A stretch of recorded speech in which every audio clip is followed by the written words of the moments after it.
Welcome, good evening, to the January 16th Watsonville City Council open meeting. We'll have roll call. Roll call, Madam Clerk. Bielicic, Present. Hoffman Gomez, Present. Dutra, here. Garcia, here. Fernandez, Here. Rios, Here. Hurst. Here. Let me ask Councilmember Dutra if he'd lead us in the Pledge of Allegiance.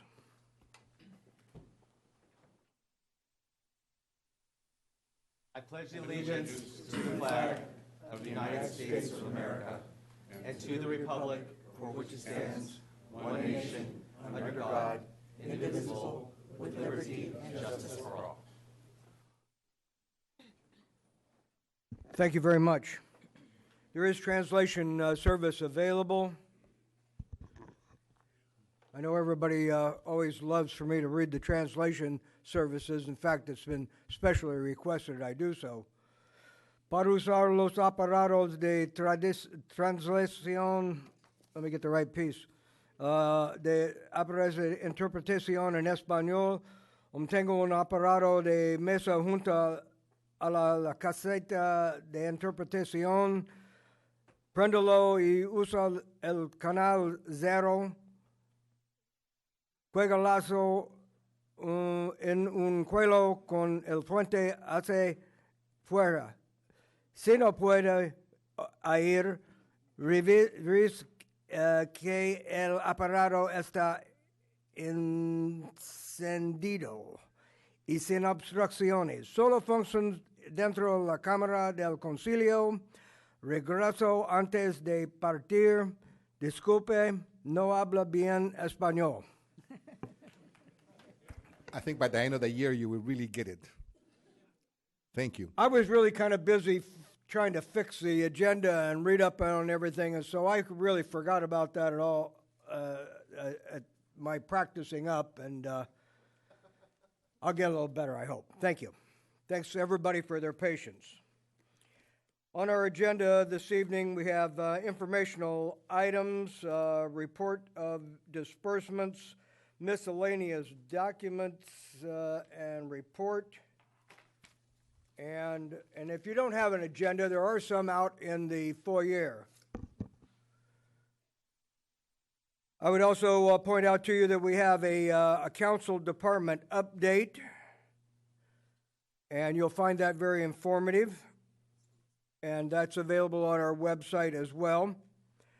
And now we're going to have presentation. Do we need a report out of closed session? We can do that if you'd like, Mayor, at this point. The council deliberated on one item in closed session this evening, but took no final action. Thank you, sir. Moving on to presentations and oral communications. We have two items. I've jumped the gun on closed session already, but we'll save the other two. Item A, the 150th commemorative video, How Watsonville Received Its Name. And this is requested by Interim Parks and Community Services Director Videz and presented by such. Please proceed. Thank you, Mayor. Good evening, Mayor and council members. Again, Tamara Videz. And I want to take a few more minutes than just the video tonight, because we are officially kicking off our 150-year anniversary for the city of Watsonville. So 2018 marks 150 years from our incorporation. And I want to bring your attention to a couple of very good tools that we are going to have available this year to share and celebrate with our community information about the 150. The work that I'm going to present tonight is the work of one of our staff members that I wish he could be sitting by me right now, but he's back there filming this meeting. I want to recognize the work of Suriel Vasquez. He is the mastermind behind everything I'm going to show you this evening, so I want to thank him for all his good work. Also, I also want to acknowledge our planning committee, our 150 planning committee. It's been a joy to work with a community, a group of community members that are helping the planning of our celebration. And at a later meeting, I'm going to bring the committee to a council meeting to acknowledge them personally. So I want to bring your attention for a minute to our 150 website, this watsonville150.org. It's available to the public, and you're going to find that this website has a lot of good information about our celebration of our 150th anniversary. We're going to have videos here. So every council meeting during this year, I'm going to be taking 2 minutes of your time by showing you a historical video about different topics about our community. So those videos will live in this section of the website, and as we build them, they're going to be here for you to enjoy.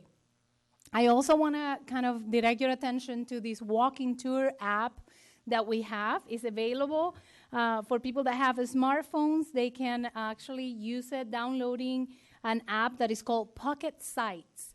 And it's basically a walking tour that you can use your phone, and when you hit one of those locations, it's going to give you the history of each location that you are in front of. So if you go to a historical building in town, you can get more information using this app. So I encourage people to download that app in your phone as you're walking through Watsonville. Good info. There's going to be information about Watsonville.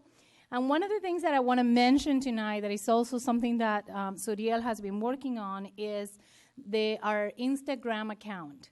Those of you that have an Instagram account, I encourage you to follow Watsonville at Watsonville150.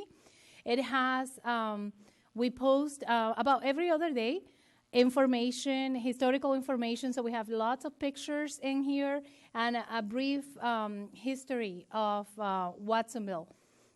With the pictures. So it's really fun.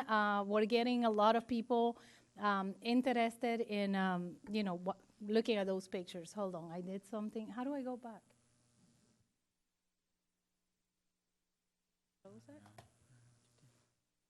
I just click on Instagram. Oh, there you go. Thanks. Okay, so that's our Instagram page. Again, it's at Watsonville150. In this website, you're also going to find announcements, events coming up. So every month we're going to have different events that are coming up in the community that are helping us celebrate our 150. And in it, we're also going to have a collection of pictures that are taken at those events that are helping the celebration. There's a great opportunity for residents to contribute to these by sharing their memories of growing up in Watsonville. There's a section on the website if people are interested in sharing photos or a story about their experience living in Watsonville or people from their past and their family. They can send the information on Watsonville150 at cityofwatsonville.org, and we will feature those stories in our website here. There's a gallery of pictures. I'd really invite the public and residents to browse through it. It's quite a bit of a large collection, and we really thank the Pajaro Valley Historical Association and the Facebook page of Remembering Watsonville for contributing to this gallery. So it's really, really fun and exciting to see. There's a contact page, so if people have questions or want to contribute to this celebration, there's a way of emailing us through our website. So this is our Watsonville page. I also want to share with the council some of the events that we have coming up in celebration of the 150. One is March, oh, thank you. You're the best, thank you. So some of the events that we have planned is on March 30th, we are gonna have our birthday cake celebration at the plaza. So mark your calendars for that day. It's going to be a big community event at the City Plaza. And then we're going to make our 4th of July parade, our Fire in the Sky event, our Strawberry Festival, Day of the Child, National Night Out events, all very supporting of their 150 celebration. So we're going to have a special historical features and activities to help our celebration. I also want to let you know that May 12th, If you can mark your calendar for that day, we're going to have our first wine, beer, and art walk in the downtown Watsonville. So that's also an event that is special for the commemoration of the 150. And we're going to have a community concert coming up, hopefully in early October. We've already are in conversation with Andy Vargas, who is going to be coming back to Watsonville to do a special concert for our 150. And we're going to have a time capsule that it's going to be including very significant things of our time, and hopefully in 50 years, that capsule will be open, and then people from the future will see what was important to us now. So that's what you have to look forward to. I also want to say in the Register Pajaronian during the month of March is going to have a special insert that is going to include 150 things to see and do in Watsonville.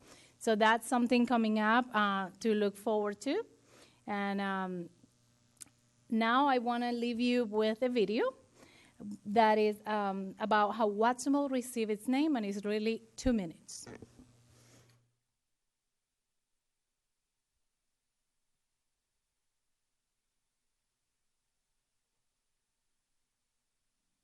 Here's your video. According to local legend, the city of Watsonville received its name from a man who arrived to the Pajaro Valley in 1851. This man was John Howard Watson. Watson was born in Bedford, Pennsylvania in 1814. His father was a well-known physician and was anxious for Watson to attend the United States Military Academy. At the age of 16, Watson was admitted but left the academy for unknown reasons within 5 months. John Howard Watson was a large man with a black beard, dark eyes, dark hair, and stood at a height of 5 feet 10 inches. It is also said he was a ladies' man and had a reputation for using smutty language, bad temper, and devious business dealings. By the 1840s, he had lived in Georgia and was living in Texas when he decided to move west to California. In November of 1849, Watson was elected into the California state legislature. He would resign 3 months later. By 1852, Watson proceeded to Layout Township near the Pajaro River by purchasing a $4,000 portion of land. The land which Watson claimed to have rights to had been previously awarded to Sebastián Rodríguez and his brother Alejandro Rodríguez in 1837 by Governor Alvarado. At that time, Henry F. Parsons was the undersheriff of Santa Cruz County. Parsons, who needed to serve some documents to the land John Watson claimed, described the location as Watsonville, and the name stuck. After many years in court, Watson ultimately lost his claim against Sebastián Rodríguez, and in 1862, Watson left Watsonville and moved to Nevada to venture into mining. 3 years later, in 1865, he moved to Idaho. He would return to Nevada in 1870, but not to Watsonville. In 1881, he became ill and became an invalid and taken to Elko, Nevada until he died on August 2nd of 1882. At the time of his death, it is believed that he was a pauper, and the local newspaper posted an article with the plea for money to be sent to Elko, Nevada so that Watson could get a proper funeral. Judge Watson to this day still remains a mysterious man. There are many uncertainties about his life. Was he married? Did he have children? Siblings? Many of these questions might remain unknown, but what is certain is that he was one of the pioneers of the Pajaro Valley, and as a compliment, our city was named after him.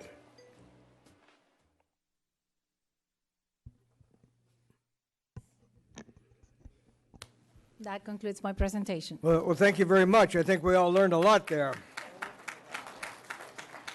We want to thank Suriel, who's behind the curtain here. He's running the video this evening. And I also want to thank Council Member Kaufman Gomez and Council Member Vice Mayor Pro Tem Dutra for their contributions to our committee process. Mayor, I forgot one thing that I brought with me. Can I show it really quick? Please do. Banners are going to be displaying poles in our light poles through downtown.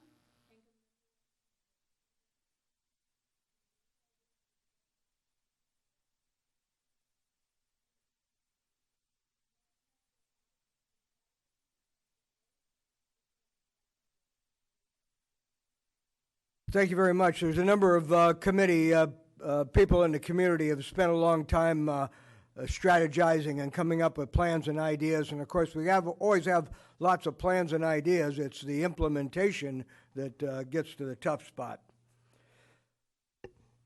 Thank you very much, Ms. Vides, for enlightening us in history. And we look forward to a whole year of celebration. It will be 150 celebrations, 150 good things to do in Watsonville is what I recall. We're going to move now to oral communications from the public and then the City Council.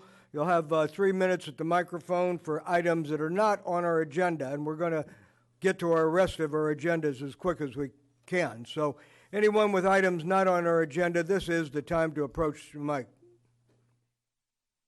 Please fill out a blue card at some time, and it's always helpful to state your name. And, hey, if you live in somebody's district, let them know. Members of the City Council, I know many of you, and I'm finally not here to beg or petition or complain. I'm here to thank you all for partnering up with me. My name's Terry McKenna. I'm the majority owner of Monterey Bay Aviation, and we just built a hangar together on the Watsonville Airport. It took a good 7 years to do it, and you've helped me get through a pretty tough time. I tried to build a hangar in the 2 worst weather years we've had in Watsonville.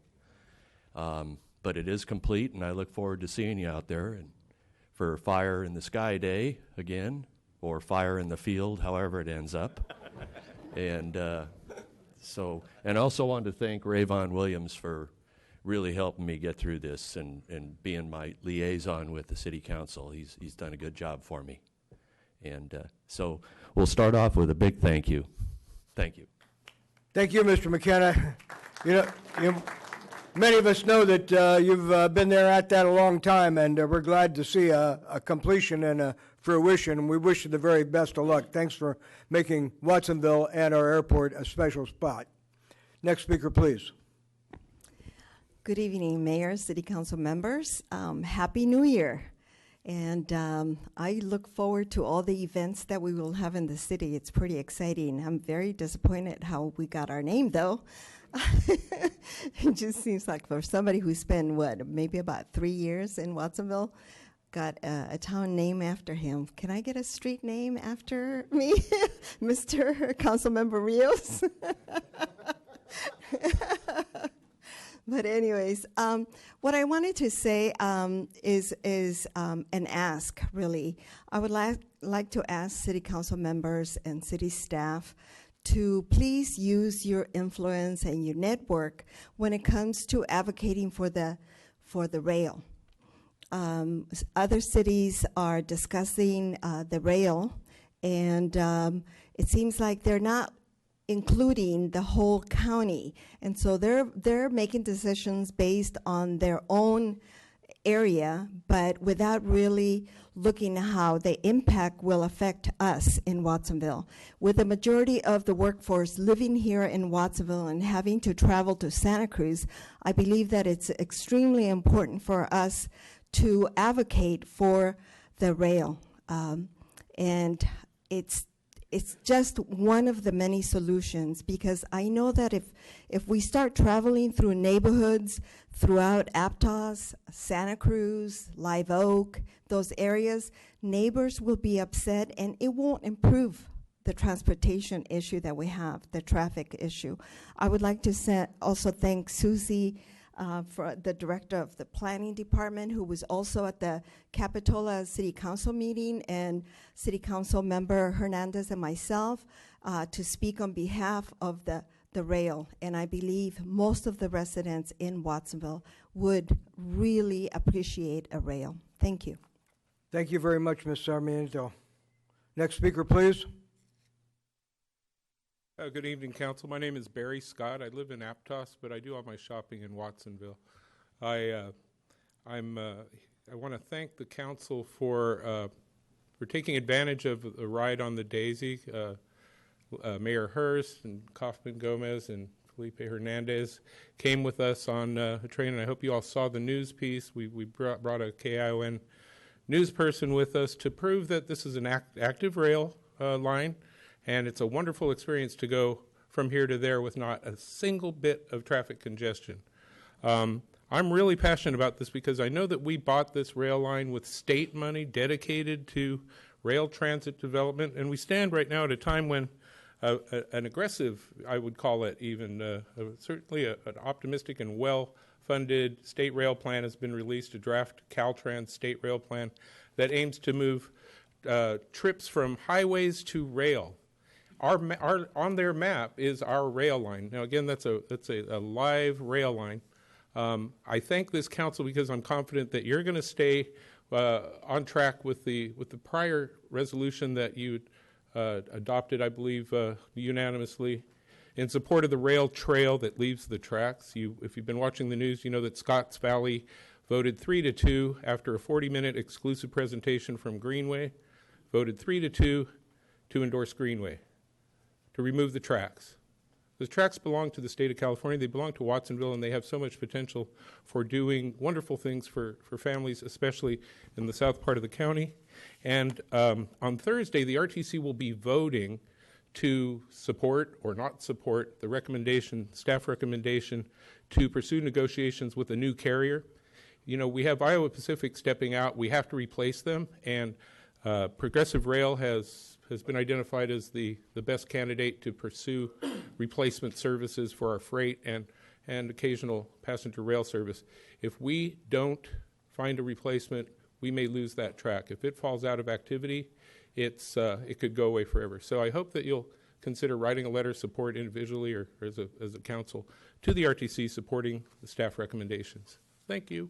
Can you remind us again when the RTC meeting is and its location? Thank you. Yeah, it's at the Santa Cruz City Hall this month on Thursday at 9 a.m. And it's on the agenda too. This Thursday? This very Thursday, yes, sir. Thank you, sir. All right. Next speaker, please. Good evening. My name is Eileen Clark Nagaoka, and I'm a member of the local climate justice group called Regeneración Pajaro Valley Climate Action. And I'm here to talk about our survey that we're in the midst of doing a community survey, and we're really excited about how well it's going, and we wanted to let you know about it. We went through quite a process developing it. We had 2 community roundtables where we invited public to give us input, and then we also hired a professor from San Jose State, whose name I can't remember right now, but he is our consultant, and he looked over our survey to make sure it was scientifically put together. He trained us about how to be non-biased surveyors, and he's going to help us analyze the data as well. We had a launch in early December, and we had more than 20 volunteers come to fan out around the city to do the surveys, and we've been continuing to do them in all kinds of places, at the farmers market, at laundromats, at bus stops and things like that, with the goal of really getting a representative sample of the community of Watsonville. And so far that is what we're getting the correct demographics, so we're happy about that. And we're getting lots of great data that we hope that you all will be able to use. One of the things is that people really do support the rail service, the idea of a modern rail service. And another exciting thing is that we've been able to, most of the people we're surveying have never participated in a community survey before, so it may be like the first time that they've been asked their opinion about something so important. We are also going to have a presentation, a public presentation event in March, and we'll invite you to that. So yeah, we just wanted you to know about it, and hopefully you'll be able to use the data. So if I wasn't clear, it's about climate change and how climate change is affecting people locally, and what the response, ideas for how to respond. Thank you. Well, thank you very much, and climate is important, as we're going to find out as soon as it starts raining. Next speaker, please. Good evening. My name is Brett Garrett, and I'm a member of a citizens advocacy group working to improve public transportation in our county. Specifically, we promote personal rapid transit, also known as PRT, a system of pod cars on a dedicated guideway network. For example, it could be an overhead monorail, pathway, or tracks with small pod cars. So it could be an alternative way to do rail transit overhead, where it doesn't, separate from the pedestrians and cyclists on the ground. It's an on-demand system working with your schedule to take you where you want to go, anywhere in the system whenever you need it. We believe personal rapid transit system in Watsonville would be a good candidate for planning grants from Caltrans, the California Department of Transportation. Yes, the state of California is offering funds to research innovative, forward-looking transportation.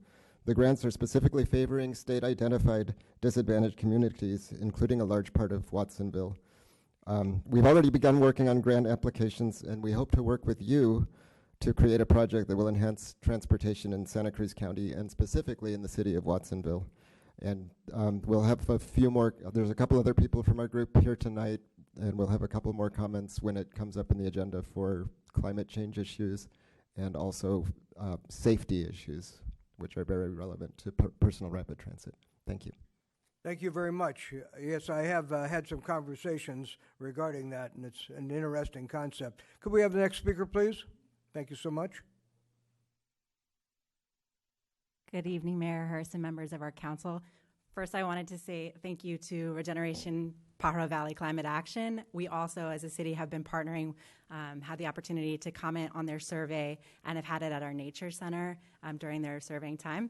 By the way, my name is Rachel Kippen. I'm the Environmental Projects Coordinator for Public Works. I wanted to take the opportunity to invite you all and our listening audience to our annual World Wetlands Day celebration, which is coming up just around the corner on Saturday, February 3rd from 10 a.m. to noon. It will be at Ramsey Park at our Nature Center. We will have a tree planting from about 10 to 11, so show up on time, don't show up late or you might miss it. And we'll have games, free food, music, activities, family-friendly, bilingual. Definitely going to be a lot of fun. So just wanted to remind you that's around the corner. Hope to see you there. Thank you very much. We always appreciate a reminder as well. Do we have another speaker? Another speaker on items not on our agenda? Please step forward.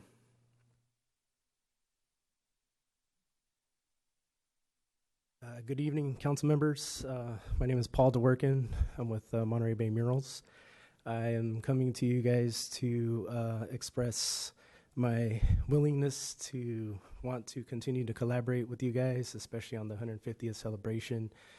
Coming up in March, we're having a community mural paint day going on March 24th, and we're teaming up with UCSC, CSUMB, Watsonville High School, Pajaro Valley High School students, and location to be determined, but this is the third year in a row that we're doing this. We have breakfast and lunch provided for people who come out to assist, and it's all free of charge. All the money has been raised currently for this year by myself, Monterey Bay Murals, and with the help of the community as well. So they've also contributed out at the farmers market every Friday. And I just think that this event has proven that it's definitely a mainstay here in town. And I wanted to say thank you to you guys, to the city of Watsonville, for supporting this event last year and the first year that we've had it also. So I just wanted to, again, March 24th, it's happening at 10 in the morning until sunset. We're providing breakfast and lunch and also some kind of entertainment. And, excuse me, on another note, real quickly, since I am at the farmers market every Friday, I think there is an issue regarding safety, public safety, as far as crossing the streets. Even though we've had the upgrade for the crosswalks and things like that, I still feel that there needs to be lighting, and possibly some ideas to give you guys could be the solar power crosswalks, or some kind of a light system where it actually stops traffic, especially in front of the plaza. To get to the other side is definitely still an issue. I've seen people almost get hit last Friday about 6 different times. So I just want to bring that to your attention. Thank you. Mr. DeWorkin, thank you very much. Your murals are all over town, as well as your clothing line, and thank you for bringing those public safety issues to us. I would remind the public to communicate with us in whatever way you so choose, and we're glad to take your comments, suggestions, ideas, and your solutions, too. Do we have any other speakers not on the agenda? Seeing none, we'll return it to the council, and let's for council's comments, and let's start with Mr. Dutra, if we could. The Mayor Pro Tem. I just wanted to say a couple things. Over the holidays, I'm sure we were all, well, welcome back, everybody at home. I know they were all watching. And I know over the holidays we had a lot of, events that we attended. But I wanted to talk about two things. The first thing I want to talk about is something that I've been working on for the last 3 years, and it's the homeless issue that we have here in our community. And as you could see, I went out, thank you to the Public Works, and we went into into Watsonville, into where the homeless situation is it's really big. And I just think that this is time that we really stop band-aiding the issue and we really start working to find a solution. I want to say thank you to the Wetlands Watch and to the California Conservation Corps, as well as the City of Watsonville, to our fire and our police who go out there and try to make to try to deal with the situation that we have. I know we're up against a lot of laws that prevent us from doing a lot of things, but we live in a beautiful area here in the Pajaro Valley. I was born and raised here, and I've been here for a long time. And so seeing that our waterways are looking like this, with garbage and feces and needles, that's just something that I'm not okay with. And we need to figure out what is a solution that we can do to stop this. And so I know a lot of things are baby steps. I know we're going to be working and talking to a lot of the owners of some of the shopping centers that live around there, that are around the sloughs, and hopefully we can work on something to, at least try to prevent some of the garbage from getting into our sloughs. We don't. A lot of the people down here, they don't have the services to deal with mental illness or to deal with the addiction that they have, and so they find themselves into the sloughs and into our community without any help. I've been the president of the Pajaro Valley Shelter Service for the last 2 years, so I've been part of the community where we've been taking in women and children and some men. We have 20 houses that we've been dealing with that we have, but we don't take people with addiction or we don't take people with mental illness because we don't have the resources for that. So something to think about. This is, as a community, I want people to be aware of what's exactly going on, and let's work together to try to change this. Let's be proud of where we're from. So I just wanted to bring awareness to this. And my final thing is, I just also was able to attend over the holidays. Jessica Liddy, she invited me to come to Community Life Services, and this is an organization that puts people with disabilities into jobs. So I just want to say thank you to all the business owners here in our valley who hire people with disabilities. And you'd be surprised that who's in the back in your kitchens and some of these restaurants working, and who's actually who's in the shopping centers taking out your bags. This is a great organization that's helped making getting people with disabilities just jobs. And I want to say thank you for inviting me to come experience that. Thank you. Thank you, Mr. Dutra. Dr. Bilicic?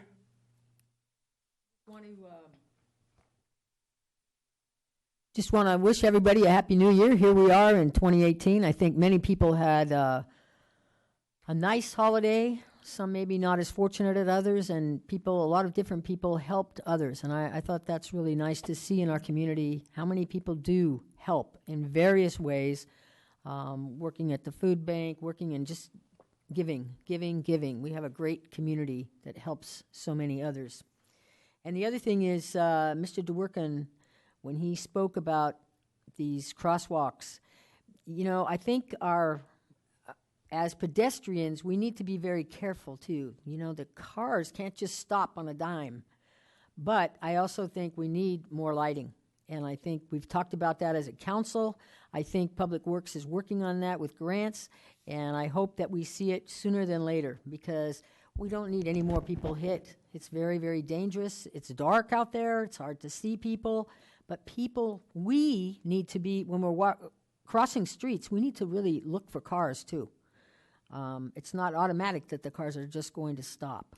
So I think it's a two-way thing. I think we need to be careful when we cross streets, but I also think we need some help. And I think the city is working towards that. So thank you for bringing that again to the forefront with us.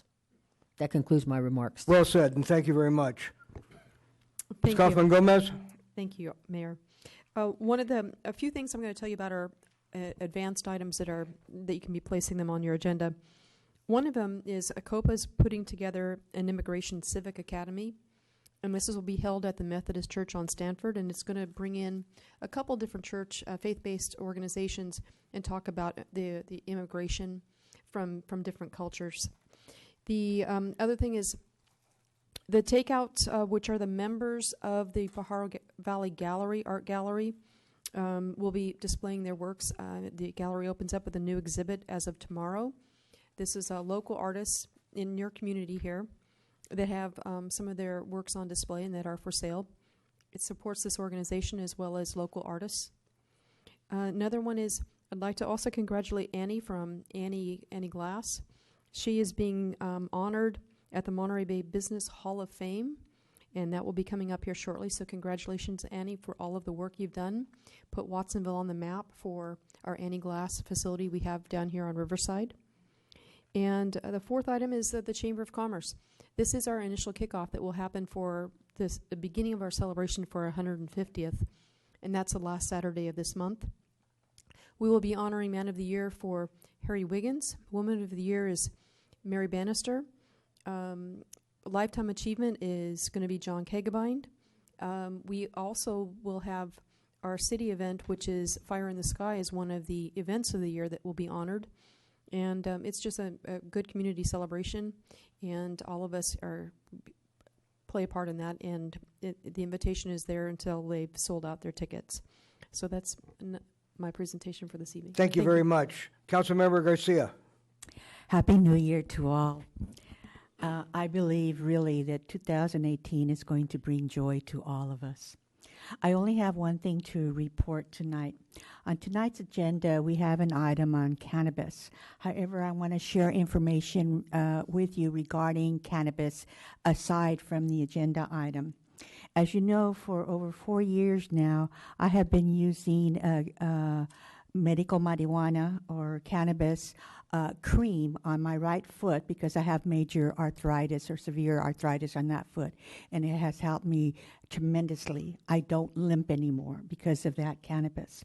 So I went to my dispensary to ask them if, in fact, now that marijuana is legal in California, will I need a doctor's letter to continue to get this cream for my arthritis? And what I was told is that as long as I ask for less than 1 ounce of cannabis, I will, for medical purposes, I will no longer require a doctor's letter. However, if for medical purposes I want more than 1 ounce, then it would require a doctor's letter. However, some dispensaries are going to be asking that in addition to that letter, you also get a medical card from the County of Santa Cruz. So for those of you that are currently using medical marijuana or are thinking of using it, check with the dispensary in terms of what it's going to require to give you that medical cannabis for your illness. And so that concludes my report. Well, thank you very, very much. Mr. Hernandez? First of all, let me see, is it on? First of all, Happy New Year's to everyone. I hope everyone got to spend a lot of time with their family and friends over the holidays.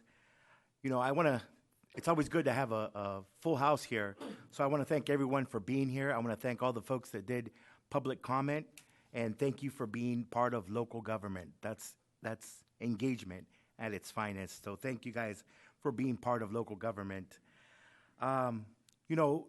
Today, I got a list of things that I went to, but I want to talk about some of the things that were touched on today here in public comment.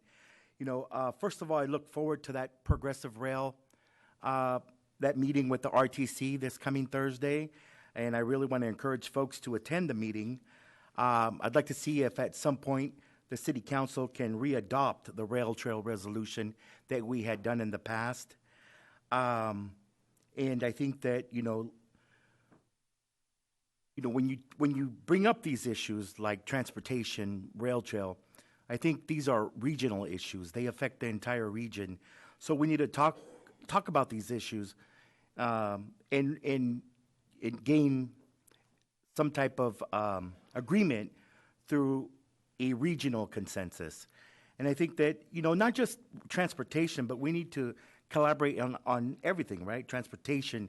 We need to collaborate as a region, on affordable housing issues, on, homelessness, all these issues that we can affect as a region more effectively, getting all the local governments involved, getting the county involved, all to find the same solution. I think that's the way to work these issues out.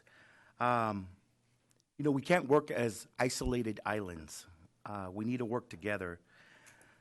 With that, I also want to invite people to a couple of events. I know that one of the public commenters is on the committee. I want to invite people to the Watsonville Women's March happening this Saturday at 11 a.m. here in the plaza. I also want to invite, for folks that are ambitious, to attend both the Watsonville Women's March at 11 and then the Santa Cruz County Women's March at noon on Saturday, the same day. At 12 noon, they're meeting at Loudon Nelson Center. So please attend if you can make it. And that concludes my remarks. Thank you. Thank you. Former Mayor Rios. Good evening. Thank you again for being here, and Happy New Year. A couple of things. Just following up a little bit on what Councilmember said about that rail. I sit in the Transportation Commission representing the city, so we'll be hearing this. But I just wanted to tell you, some different hearings have been happening, and some mentality that exists out there is that Watsonville would not use a rail. That, I don't know where they come from.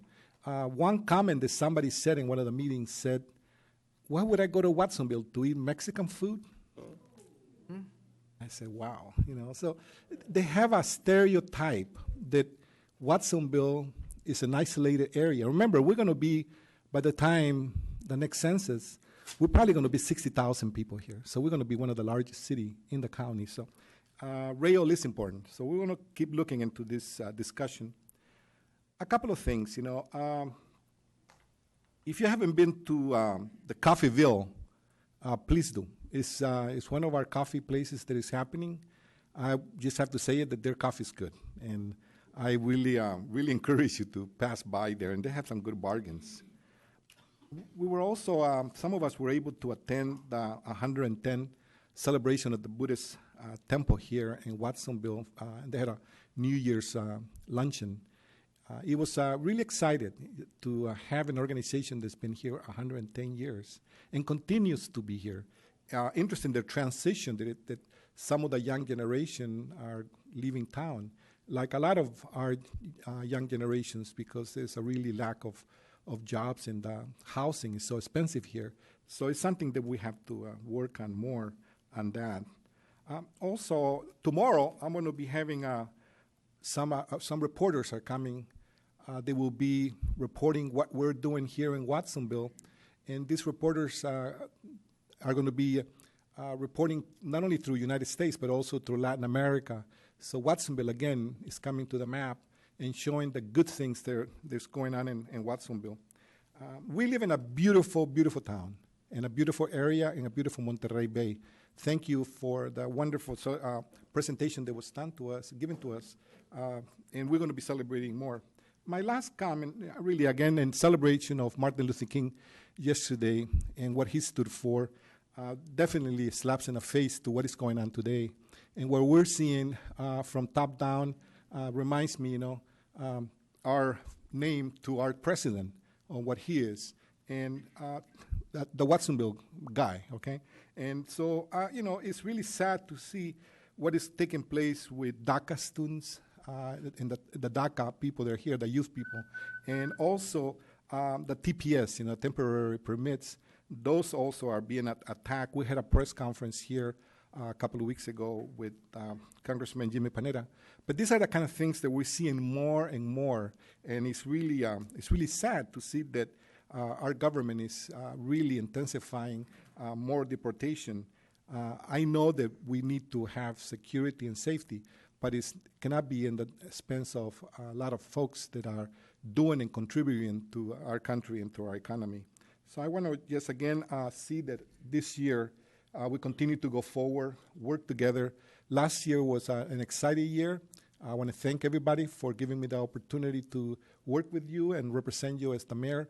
And I hope that we'll continue to work together for this year and make things more excited and make number one priority Watsonville and our residents and make this city the city that it is. Thank you very much.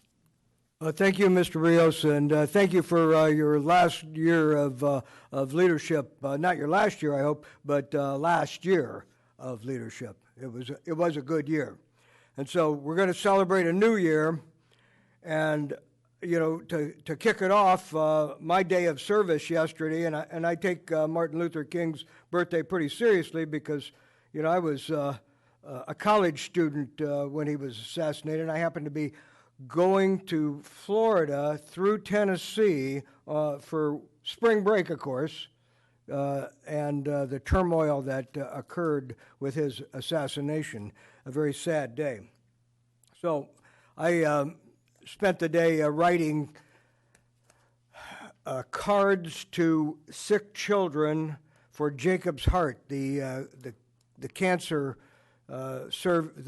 service for sick children in our community, Jacob's Heart. And I was joined by my grandchildren and my wife, and so they got a threefer out of us, and then we went out in the slough and picked up trash. So thank you for others that did their day of service. There's a lot of flu in the community. There's a lot of illness in the community, so everyone needs to take precautions and protect yourself. And if you haven't got your flu shot yet, it's probably not too late to get one. Probably a good idea, but remember to take all the precautions. Rain is also on the way, and that's another thing we need to prepare for, because you never know how far away a disaster is. We see the horrible mudslides in Southern California. We see fires all over the state this year. I lived through the last big earthquake here, and we had a lot of pieces to pick up afterward, and so preparedness is important. The weather's not so good in D.C. these days either. You see that Mr. Trump's mental health is being questioned, and his salty language is being personified, and there's a lot of tough talk and smutty language, and the attack against dreamers and the temporary protected status folks that have been allowed to come into the country for their protection. There's something terribly wrong with what's going on, and derogatory, vulgar language doesn't really help any of that. And this kind of toilet talk reminds me of, my growing up at my grandparents' house, and they did have an outside toilet. They had in fact, they had two outside toilets, and each one of them had two seats in it. That was kind of a unique experience. They had indoor plumbing too, but that reminds me of my time in Asia and third world, undeveloped countries, and for our president to be bashing those people and those countries is probably not a good idea. I bring this up because I see other governments, fail to make progress. They fight among themselves. They flounder, and they don't make the kind of progress that they could make. So let's all keep an eye on local activities and national activities at the same time. Now we're going to move on to our consent agenda. All items on the consent agenda are considered to be routine and will be acted on as a consensus motion. Any items removed will be considered immediately thereafter, and the mayor will allow public input prior to the consent agenda. So if there's anyone here who wishes to address any of those short items on our consent agenda, this is your time to do so. Seeing no one rushing to the microphone to do that, let's see if the council has any questions on consent agenda and a motion, please. Questions? Dr. Bilicic. I'd like to pull item F. You'd like to pull item F for discussion? Yes. Okay, item F will now be read as 7-1. Councilmember Kaufman-Gomez? Mayor, what I don't need it to be pulled. I would like to just have just a few brief words. I've got item C and item D. The expenditures are over 100,000, and by policy, I'd like to make sure that there's a few comments made verbally on those items, please. We'll go right ahead right now. Okay, I have our director that's going to step up. This is item C and D. C and D. This is the resolution approving contract for municipal water supply well sites. That's item C. Correct. And item D, wastewater treatment. Correct. All right. Good evening, Mayor Hurst and members of the council. So item C is a contract with Loghorf and Scalmini. It's an engineering firm. 90% of our drinking water comes from our drinking water wells. Our oldest well is about 80 years old. 4 of our wells are older than about 50 years. And so it's time to start looking for where to locate a couple of new wells. So it's a long-term project. The cost per well is somewhere between $2 and $2.5 million for one new well.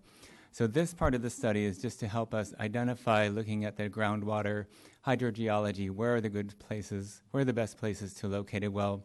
And then once we decide on that, we will actually go ahead and do some test wells to confirm that the water quality is good enough and the production would be adequate. So that's what the first contract is about. The second one is with Carollo Engineers for our wastewater treatment plant. It's about a $300,000 contract. And what's happening at our wastewater plant, the place where the sewer lines all come into the plant is called the headworks. And at that point, the sewage water is pumped into the plant. And so that's sort of a place where there's a bunch of pumps and infrastructure that's old. It's probably 40 years old now. And because sewer water creates hydrogen sulfide, which is very corrosive to concrete, and so it's degrading, and so we need to go ahead and redesign and replace that entire facility. So that's in the CIP long-term budget.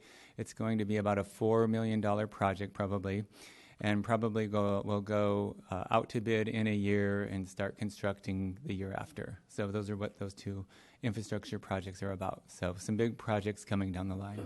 Thank you. All right, thank you. Thank you very much. Other concerns on the consent agenda or comments? On the same subject, don't leave yet. Just a comment. Looking for new sources of water. I know that recently there was a report that they have been finding, not here but around, on water, some chemicals that is cancerous. Do you know which one is that one? Well, I believe that's a report from the Environmental Working Group, and they have been looking at various chemicals around the country that are in water. We looked at that. I don't believe we had levels that they were looking at of those particular chemicals. The recent report was about radioactive chemicals in the groundwater supply or in the water supply in general. So I don't believe we have any of that to worry about, but that does happen in certain areas of the country. So that's the most recent report, but yeah. Are they going to be testing what, if any, chemicals go from our agriculture? Oh, we do already. Yeah, we test actually hundreds of chemicals many times per year, and once a year we do kind of a big round of testing, and we've been doing that for 50 years probably to some degree or another, and all of our water meets all of the state and federal drinking water standards. It's very good quality. I can't even remember the last time we had anything that kind of fell out of compliance. Luckily, in our region, our groundwater aquifer is very deep, and there's a very good clay layer between the aquifer we use and the higher aquifer where a lot of the agricultural runoff kind of lands, and it's just held there. So the deeper aquifer is actually very clean, and that's what we use to provide our residents with water.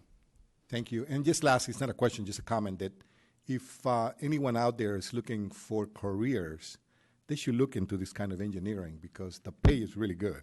And the kind of hours, making 200 and up an hour, that's pretty good.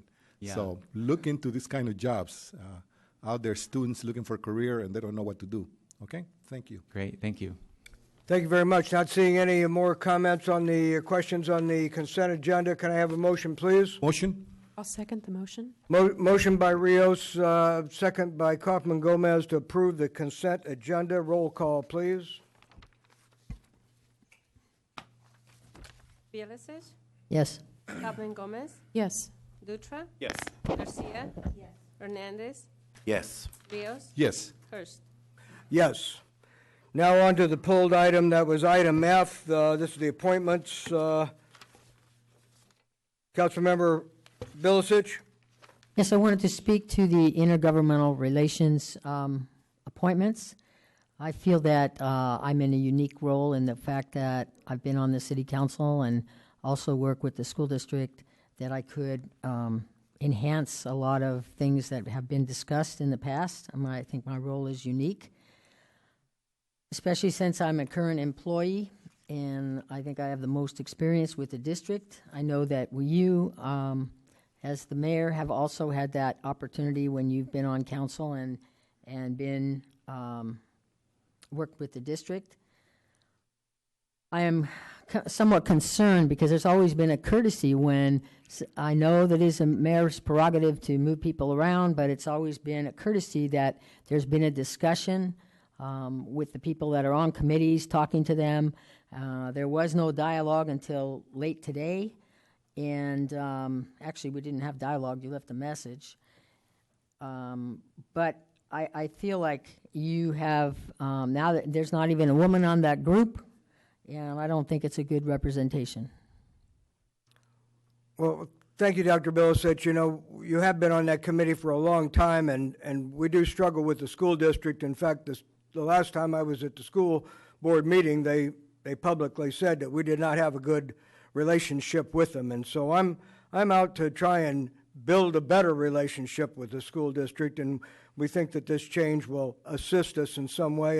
And frankly, you do have a conflict with the situation in that you're a management employee with the school district, and yes, you do know a great deal about the school district, but you're their employee as well, and I think that presents a conflict, and that's why you're not on the committee this year. So now you're saying that if I was a teacher, it'd be fine? No, I didn't say that at all. I think you did. You implied that, and I just want to go on record that we are not in agreement with this. I understand, and I feel bad about that too. Anybody else got a comment on? Not badly, or you would have talked about it beforehand. I did have several discussions with others. Any other question? But not me. Thank you for your service. Other questions regarding item F? Could I get a motion, please? Actually, I have a comment. Please. I think that maybe in the future, whoever is the mayor, if you're going to be removing people off of the committees or as a member or an alternate, you at least let them know before they read it. I was removed off of being an alternate for AMBAG. I'm lucky to have at least one to sit on one commission under this mayorship. So I just want to think that, it should be respectful that when you are removing somebody, you at least tell them you're removing them and they don't find it inside their package. Thank you very much. Any other comments? Motion to accept? Motion by Rios, second was by Councilmember Garcia. Roll call, please. Bielicic? No. Kaufman Gomez? Yes. Dutra? No. Garcia? Hernandez? Yes. Rios? Yes. Hurst? Yes, and so approved. Thank you very much. Moving on to our next item. This brings us to reports to the council where no action will be required, but hey, let's listen up. And it's item A on, it's under 8, and this is a presentation by Mr. Ron Cheshire with the Monterey Santa Cruz Building Construction Trades Council regarding the project labor agreement with the city and the status of the apprenticeship program. And we've allocated 7 minutes for this. So, Mr. Cheshire, give it your very best here. And let me say in preface that, you know, I was a union member for many, many years, both in the auto workers. I was an assembly line guy, of all things, as well as I worked on the railroad, and you had to be on in the railroad union to work on the railroad.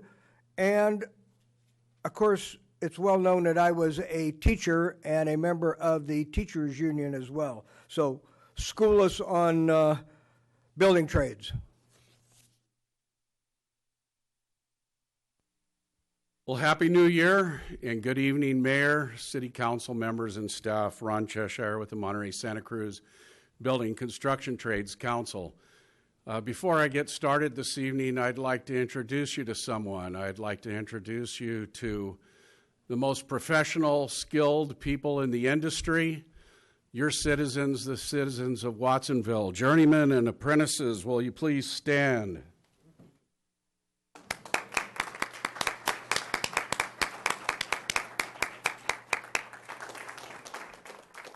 Thank you.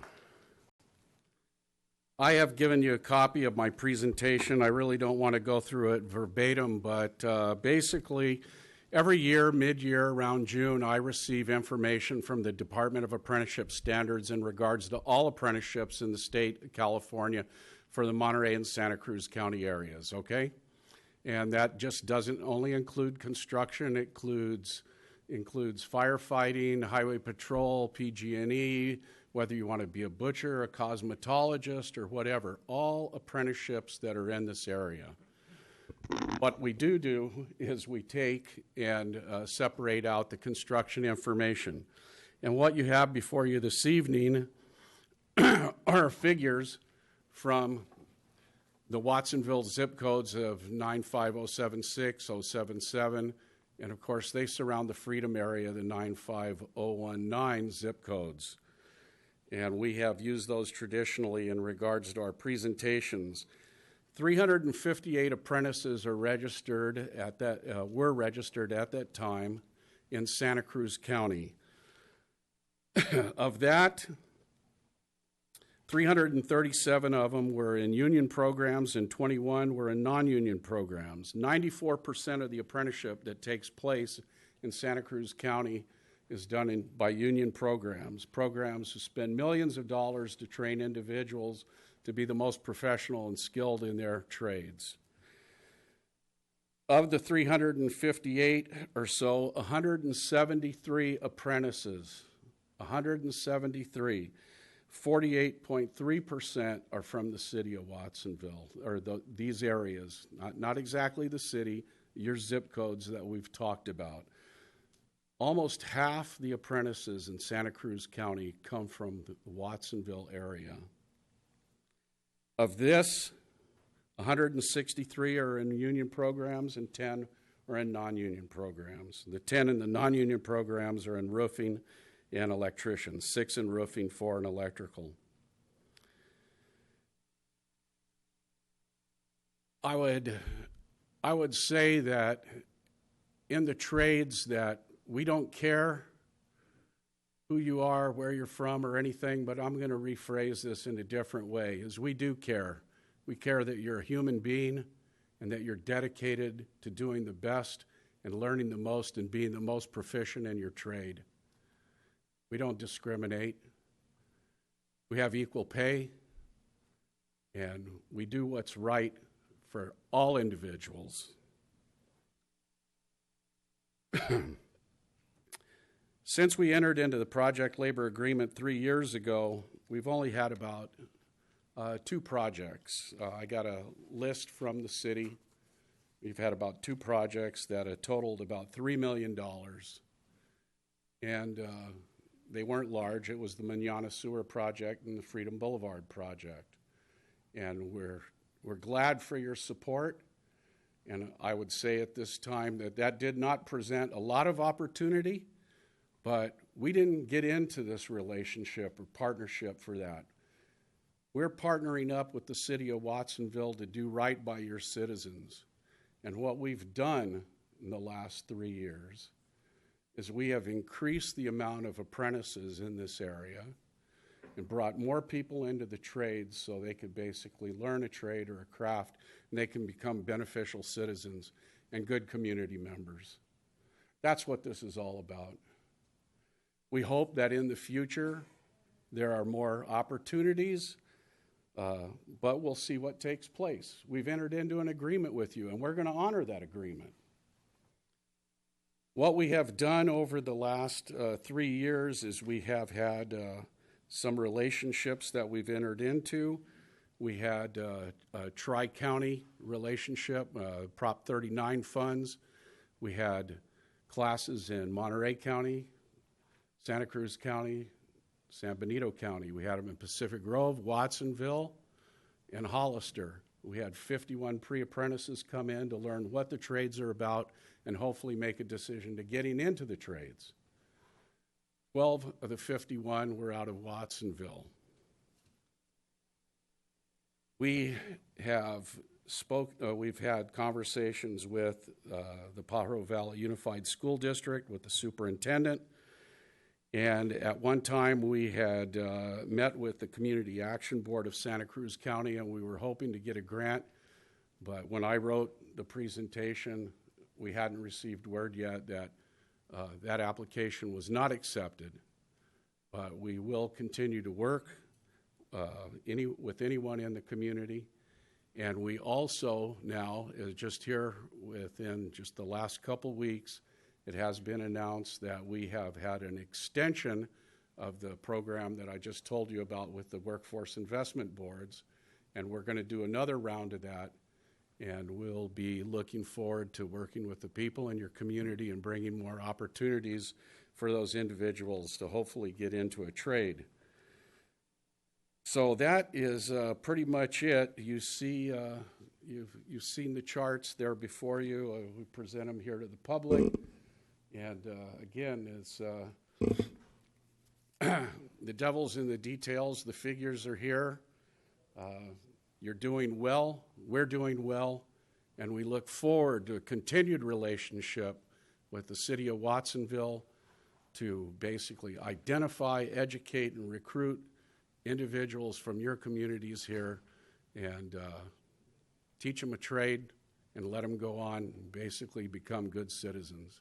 So if you have any questions, I'd certainly appreciate it. And I hope I did that in less than 7 minutes. I didn't hear the gong go off. Oh, yeah, well, you can look at the clock there, and we've still got a little time left, and that'll help us move the agenda along, too. I know we've got some questions, but let me say thank you very much, and I want to make sure the public knows they can see these slides on our website, and they're a lot bigger on the website than they are on the screen here this evening. And so everybody can hopefully discern the important information. And to have this many workers being trained out of our zip code is pretty impressive. I think it shows the hard-working ethic, the work ethic of folks from Watsonville. And so I say thank you very much. Let's go to Councilmember Rios has got his hand up first. Well, first I want to thank you, and thank you for bringing members to tonight's presentation. One thing, right, I mean, I keep hearing that there's a big demand right now for the trades, that there's not enough. True or not true?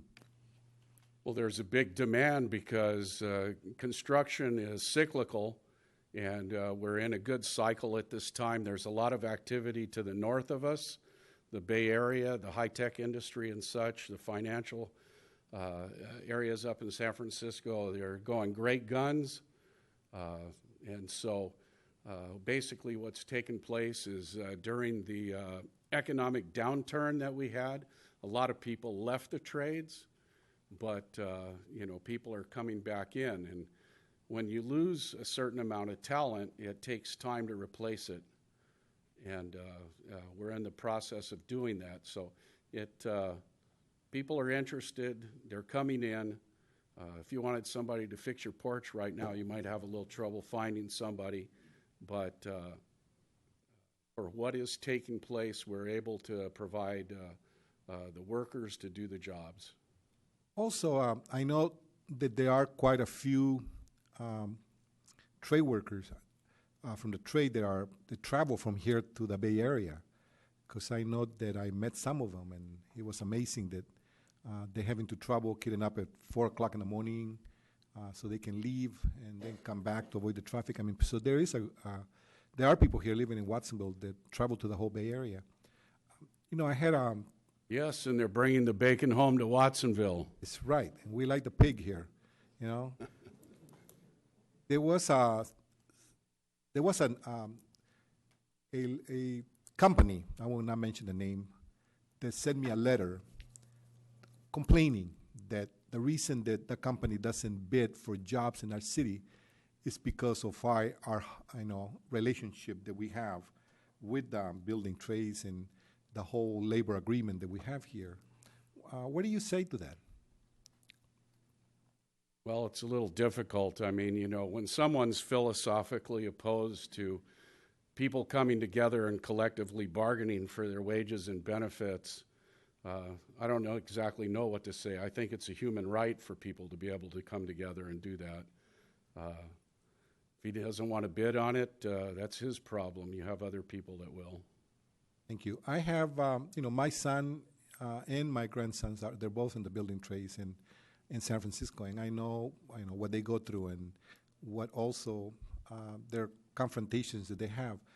But I wanted to ask you, how does the building trade feels about this sentiment that is anti-immigrant in the trades?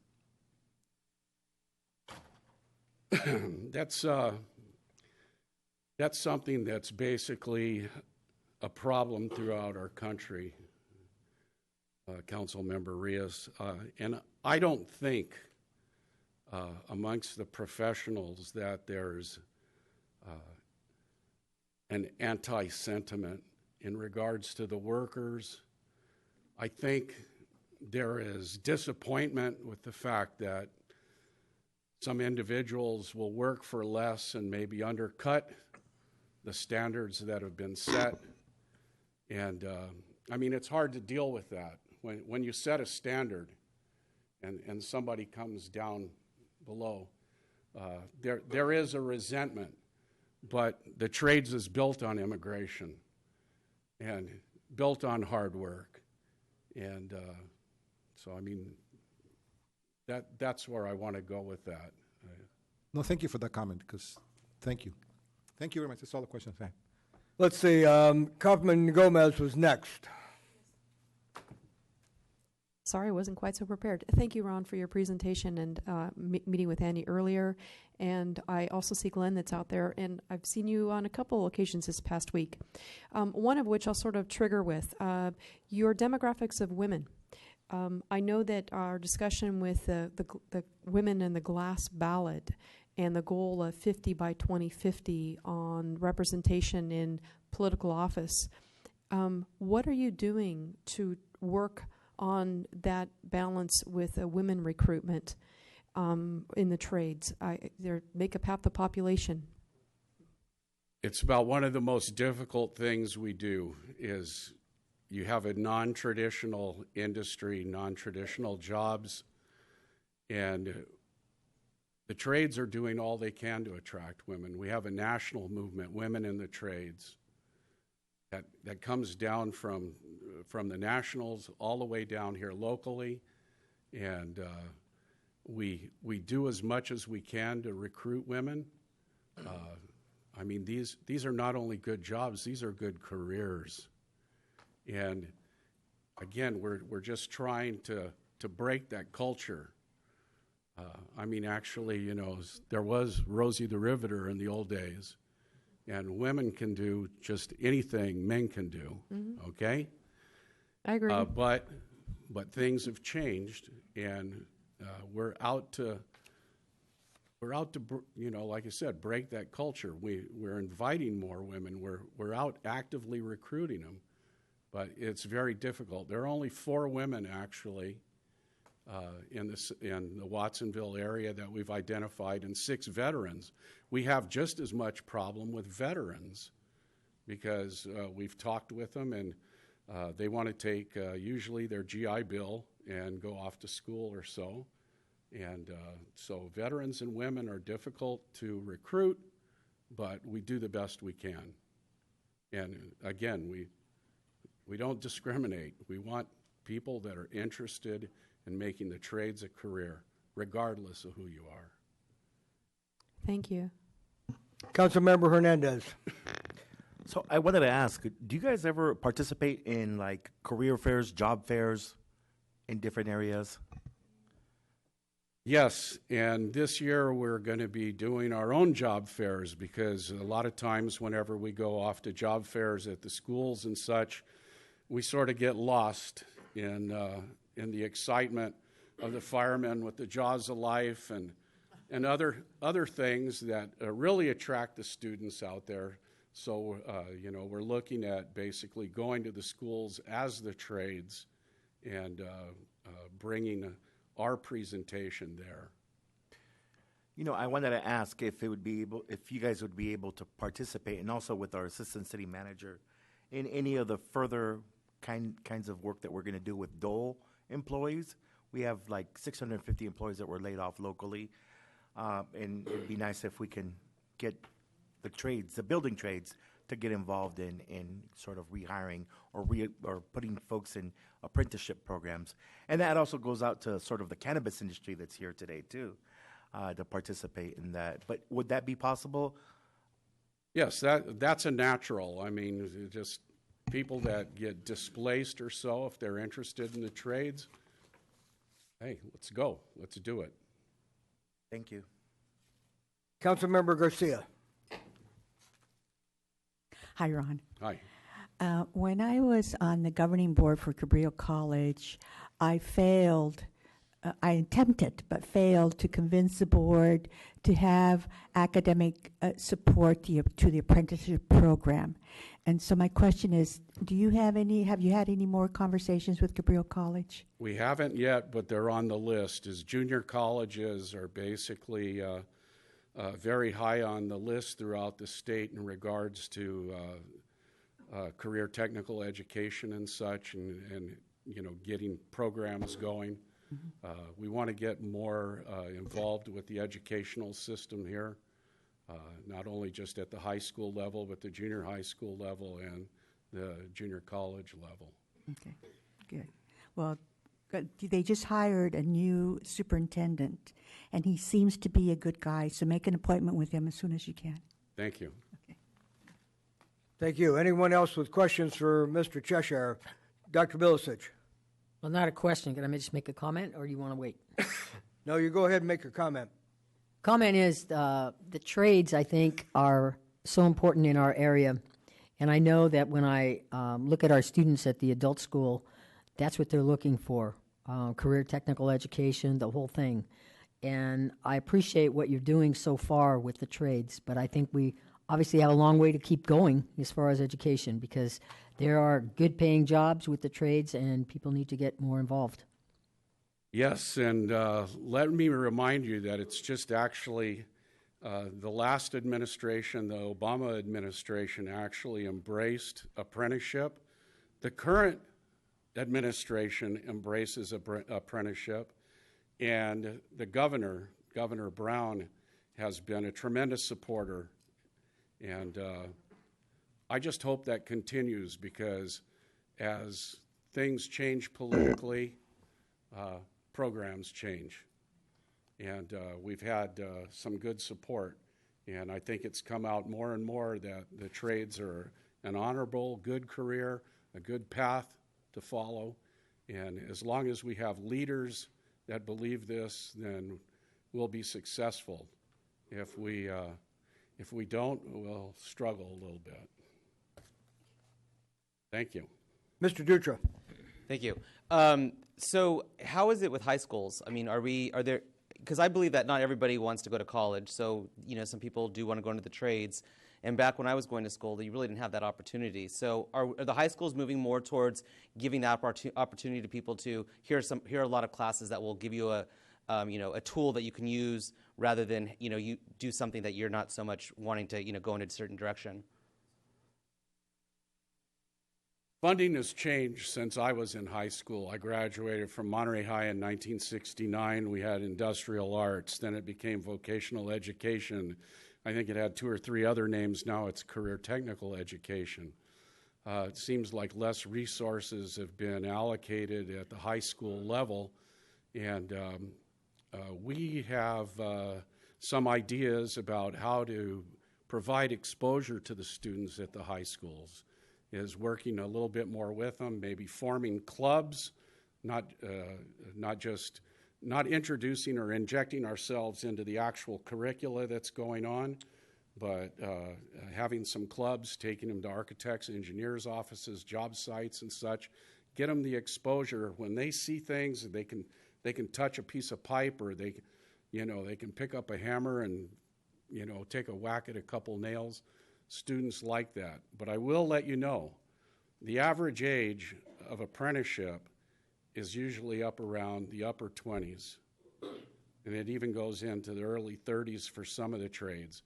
Too many of our young people wander for year after year after year, coming to make that decision as to what they want to do in life. In the 18 years I spent as a union representative for the Carpenters Union, I asked every apprentice that ever came in front of us, why are you here? And it was basically this answer: an increase in responsibility in their life. My wife's having a child. My wife's having another child. My girlfriend's having a child. My wife and I have decided that we need a retirement or health care and such. They've recognized that they have to be responsible, and that's why a lot of them have come into the trades. And all I can do is congratulate the young people that are actually coming in, because they're taking a great step. They're taking a great step. They can put 30 years in or work till they're 55, and they can get out and retire. Well, thank you. I encourage you to continue working at the clubs. I think that's a great idea. I think if we start getting them early, and especially if they're interested in it, you'll get that high 20s to a lower number into the program. That's what Well, if there's anything we can do to help you, let us know. Thank you. Thanks to the council for great questions. Let's see if anybody in the public has more to add, or if staff has more to add to this discussion. Good evening, Glenn Schaller from the Monterey Bay Central Labor Council, AFL-CIO. We're the union of unions for Monterey and Santa Cruz County, 70 unions, about 37,000 working families. So one unique part of my job as the political coordinator is that I ask from the California Labor Federation for lists of union household voters in our 2 counties. Now, anybody can get a list of voters. You can go to the elections department. They're great at that. Or you can hire a firm. They're very good, too. But only I get to see who are the union members and their family members in our 2 counties. We, of course, use that information to reach out to union household voters about ballot measures and candidates. Last year, we threw ourselves into the Measure D campaign, the Measure X campaign in Santa Cruz and Monterey counties, respectively, for transportation, as an example. So it's been mentioned a couple times tonight that there are a lot of people who live in Watsonville who are in the building trades but aren't necessarily working in Watsonville. One of the aspects of your PLA ordinance, which, as you know, is unique in our 2 counties, is that when you do have public works projects, that people might not have to drive as far. They might actually get to see their kids before they go to bed and see the soccer game and maybe have breakfast right here in town. So I want to thank you for that part of the Project Labor Agreement ordinance that means that local folks, both apprentices and journeymen, which is a term we need to change because we need more women in the trade, so very soon, we have to call it journey people very soon, that they who live here in Watsonville and spend their money in Watsonville could actually get to work in Watsonville. Now, one of the things about union household voters is that they don't represent all of the folks in the trades. There are folks who are not yet citizens who are in the trades. And I got to say, I go to union picnics, building trades picnics. Most of the people who are retirees look like me. And most of the new folks who are there look like most of the folks who live here in Watsonville and are people of color. There was a time when the building trades, you had to have an uncle or a dad who was in the trades. And it meant that a lot of people of color, and especially lots of women of whatever color, couldn't get in. And I have got to say that is not the case now, and that there's always more work to do, but that the building trades have an effort, as has been said, to bring in both veterans and women and people of color in ways that other unions could learn from, and quite honestly, some non-union employers could learn from. So I want to thank you again for being pioneers in doing this ordinance. You can be proud of the fact that there are more apprentices out of this zip code than any other part of both counties at this point. The partnership has been strong. The partnership can continue. And hearing about the wastewater project coming up, there's a perfect one as that goes out. But thank you for the work you do, and thank you to everyone here in the audience for the work they do. Thank you, Mr. Schaller. Anyone else wish to speak on this item? Thank you. Good evening and Happy New Year. My name is Mauricio Velarde. I was former apprentice coordinator here. I really like to thank Ron Cheshire and his great presentation. I'd like to address just a few questions I heard, if I may, starting with Mr. Oscar Rios.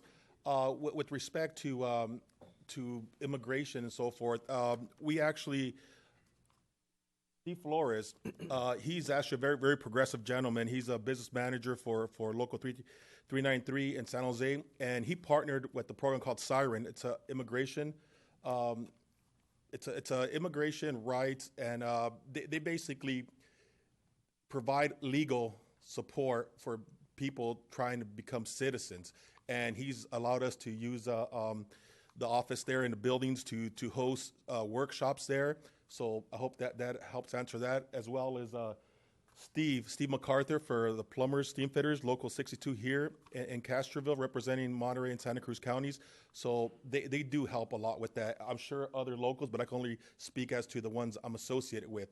Also, as far as collaborating with different schools, community colleges, again, Local 62 and 393 Plumbers, Steamfitters, they're associated with Foothill College in Los Altos. I was actually faculty there, so our apprentices would get college credit on top of finishing their trade.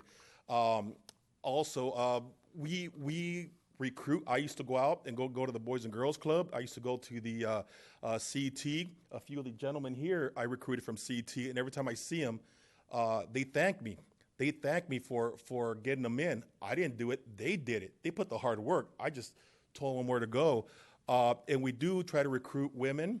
Again, it's not a typical thing to do. I have two daughters. I went to the trades, provided great opportunity for my kids. As a result, my daughter's an education, my other daughter's going to law school. So, it's sometimes part of what we expect are not always the daughters might want to go, but maybe the parents don't in my situation. But so we do all these things. And lastly, I'd like to say that we always recruit, try to bring people in, but we need a partnership. We need somewhere we'll bring all these people in. We can't just bring them in and have them sit at home with no jobs. It's a partnership. Again, going back to Mr. Rios, you got a letter from one gentleman. If he wants to take his ball and go home, that's fine. You'd rather have 170 constituents in your area, apprentices that have a job, are not going to rely on social assistance, are going to reciprocate that money, and be good citizens. Thank you.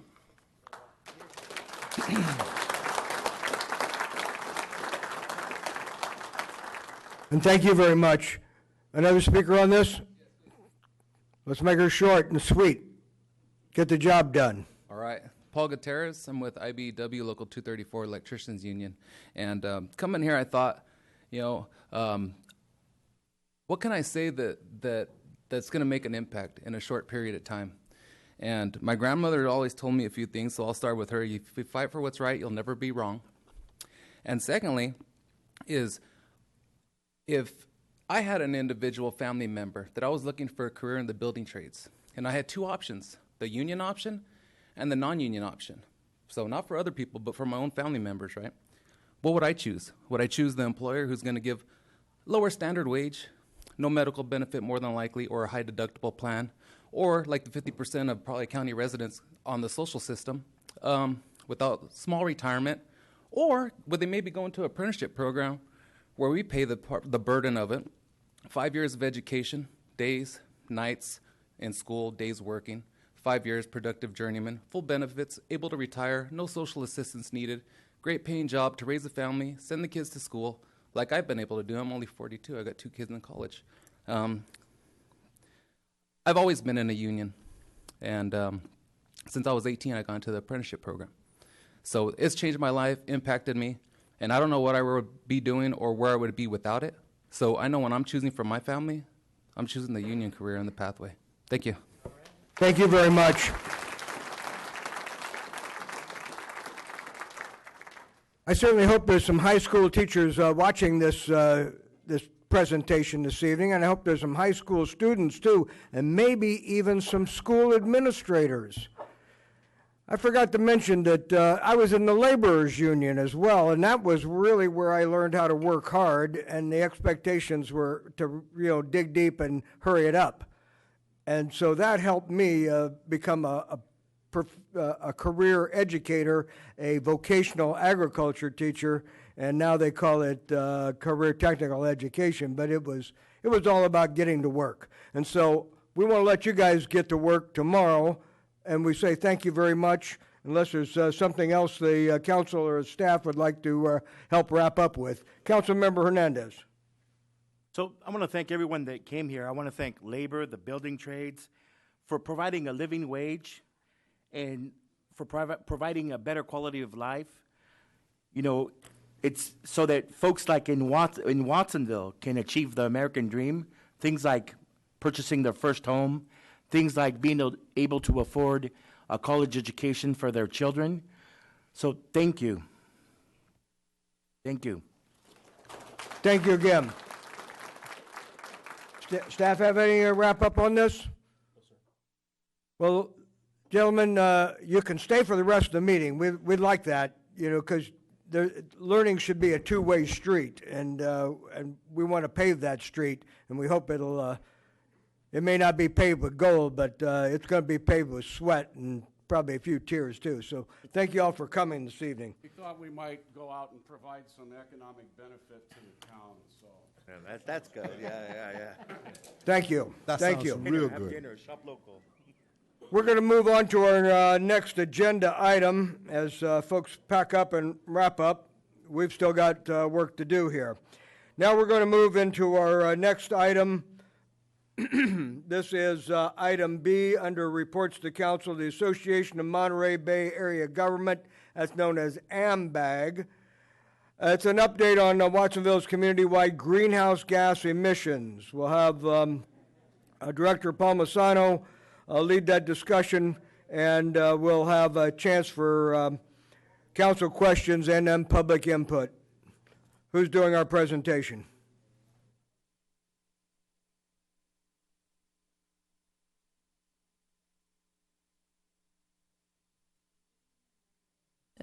Excuse me, I'm new to these mics. No. We're all new here. Good evening, members of the City Council. My name is Elizabeth Bertrand. I'm the director of the AMBAG Energy Watch program. And we're going to be I'm giving a brief introduction of the program, but the focus tonight is on the 2015 community-wide greenhouse gas inventory update that we prepared.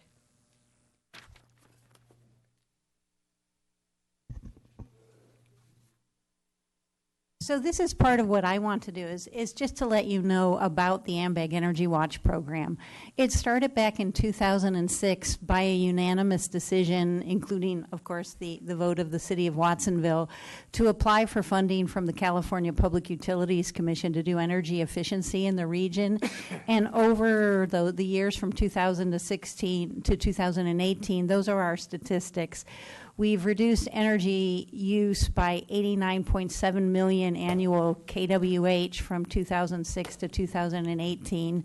For this upcoming year in 2017, we're actually exceeding 8 million of kilowatt energy use. And to me, this next statistic is the most important one when we're looking at resource management.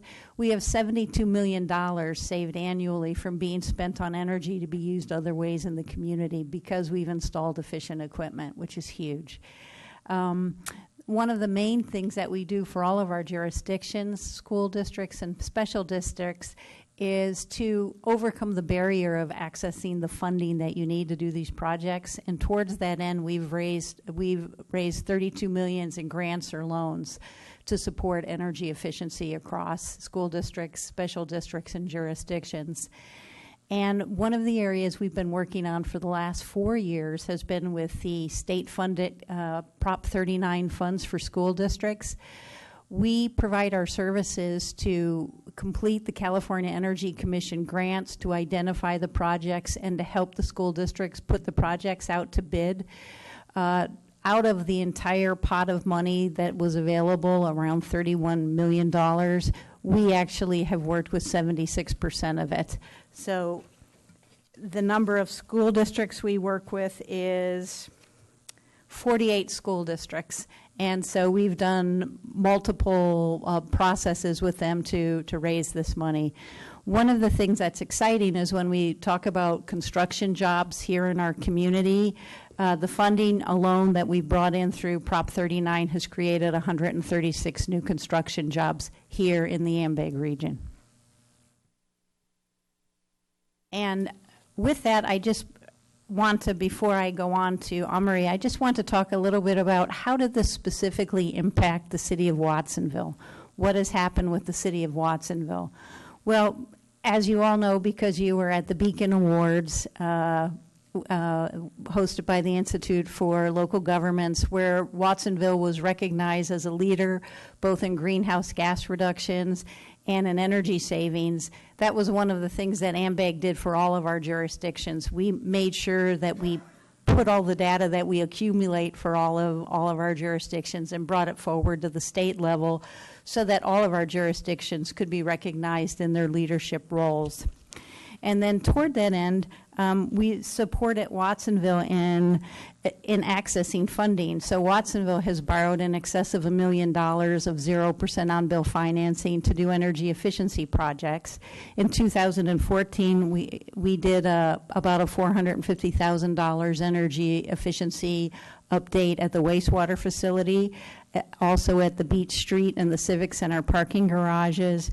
In 2013, we did about $500,000 worth of LED streetlight retrofits. Back in when we first started our program in 2006 through 2008, I was able to negotiate a great deal, which I don't have anymore, but I was able to change out every light in every single jurisdiction's indoor buildings at no charge to any of the jurisdictions. So we put in, then it was taking lights from T12 to T8s. Right now, we're in discussion and hoping to be working with the city to come in again at no cost, do an audit of those 10-year-old lights now, and propose new LED lights and propose potential ways to fund those. So that's what we hope to be doing in the first quarter of 2018. But now to the topic that I want to move over to is the calculation of greenhouse gases. When we first started this program, only 2 jurisdictions had done greenhouse gas inventories. It was City of Monterey and City of Santa Cruz. And at that time, we determined we would do them all in the same way so that we could roll them up. So we started doing all 21 of the jurisdictions' greenhouse gas inventories. We did them for 2005, 2010, and now my assistant staff member Amory Berteau is going to give the presentation of the 2015 most recent updates. Hello. Good evening. So before I go into the specifics of the inventory, there's some brief definitions which I'm going to go over. So a baseline year is the year that we use to compare emissions against. And so in the case of your inventory, we use 2005 as a baseline year. And then when we compare in terms of reduction, it's off a 2005 baseline. And then I think we all know what greenhouse gases are, but I think it's worth mentioning that although there are many greenhouse gases, there are only a few which are produced by humans, and so those are CO2, methane, and nitrous oxide. And then when we do the inventory through calculations, all of these are then expressed in carbon dioxide equivalent, and that's what we express the results of our inventories in. And then finally, what is a community greenhouse gas inventory? It's important to mention that what we're looking at are the emissions from the activities of residents and businesses within Watsonville. So, for example, although electricity is not generated and the emissions are not generated in Watsonville, if it is used within Watsonville, then the emissions will be part of the inventory. However, what we call upstream emissions, such as the production of food or the emissions associated with extracting fossil fuels that are used in the city, are not accounted for in this inventory. With that in mind, as you can see up on the screen, is the progression of the 2005 to 2015 greenhouse gas inventories. And the good news is that from 2005 to 2015, the overall emissions were reduced by 46%. In the residential sector, and in the emissions were reduced by 13%, and in the commercial industrial sector, the emissions were reduced by 68%.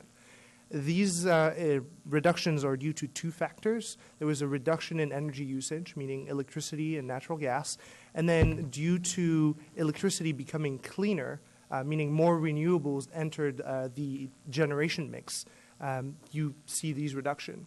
In the transportation sector, you have a 26% reduction, which is due to an increase in fuel efficiency and also a slight reduction in vehicle miles traveled within the city of Watsonville.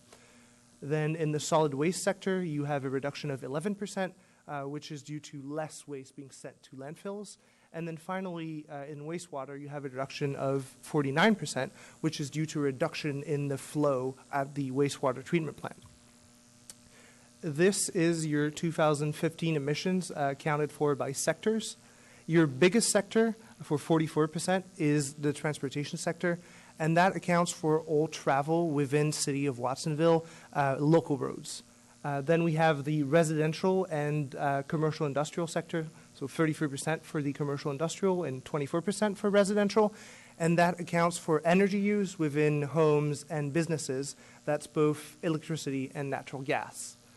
And then we have the solid waste at 9%, and that accounts for all the waste that's being sent to landfills.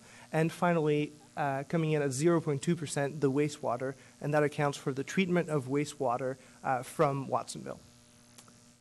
And now what you see here is 57% of the total emissions are energy use emissions. And so out of those, 55% are natural gas emissions and 45% are electricity. And so it's worth mentioning that natural gas is an important source of emissions for the city of Watsonville.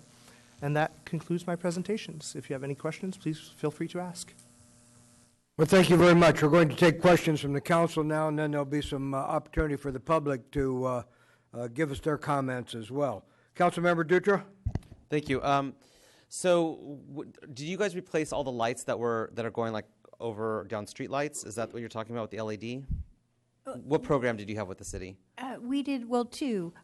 In 2006 or 2008, we were doing the interior building lights. Okay. In 2014, we worked with city staff to assist with some of the street lights, $500,000 worth of the street lights. 2014? 2014. We're funded through 0% on-bill financing. I'm hoping that, from what I see from the LED lights that are at least out on the streets, is a big concern for me because of public safety. They're not very bright, and you go down streets, and I think, I get a lot of people saying, oh, I feel uncomfortable walking in the street because it's very dim up there. Have they improved, or will they be improving the LED light for future safety for those those types of lights that are outside? When selecting LED lights, yes, there is a huge selection of different types of LED lights, different capacities. So that would be something that could definitely be selected. Yes. Okay. Has the city spoke? I don't know. Are we going to improve the lighting? He's about to cough. Or sneeze. He's about to something. I know the feeling. Jesus, everyone's sick. Stay home, everyone. God. Good evening and Happy New Year. Maria Esther Rodriguez, Assistant Director of Public Works. We are indeed looking at different fixtures for many of our street lights. In particular, our first phase of replacing street lights for brighter ones are the acorn style lighting that we have downtown, but we are indeed looking at the regular Cobra head type fixtures that you see in other parts of the city and neighborhoods, and seeing what we can do in those areas as well. Okay, so that's going to be like a different phase then? It could be. So again, we have to research what those might be, but right now our focus is down in the downtown area. Okay. And then we're again looking for. And what might work. Are you guys working together on this project, or how is this working? I know in the past, our previous traffic signal coordinator worked specifically on the updates for all our lighting in the downtown area. Great. Okay, great. Thank you. Thank you. Councilman Kaufman Gomez. Thank you. I'm assuming this is perhaps your son? Or a relative somehow? No. Or at least the last names? I'm Elizabeth Bertrand, and this is Amory Berthaud. Oh, well, very Both close. French names. Very yeah. close. Sorry about that. Don't mean to, Nonetheless, let's go back to what I've got on topic here. We have a cap and trade that's been extended. Maybe there's a little bit of talk about how that would affect or improve what we're doing here for the reduction. Maybe a little bit of that. Monterey Bay Community Power, I know that that's a big component. What are we doing? How do we see that going forward in terms of the reduction? What is a 2020 goal? Do we have a 2020 goal that we're looking at from what we're producing right now to what we'd like to see it go down to by 2020? Collectively, from an AMBAG perspective, collectively, we've been working, rolling it up into a full region goal. And at the full regional level, the draft numbers are that we've reduced greenhouse gases by 19% at this point. And at the time, we were working off of older AB 32 goals to reduce by 20%. So we're very much on the target that we were working for, at the time. So.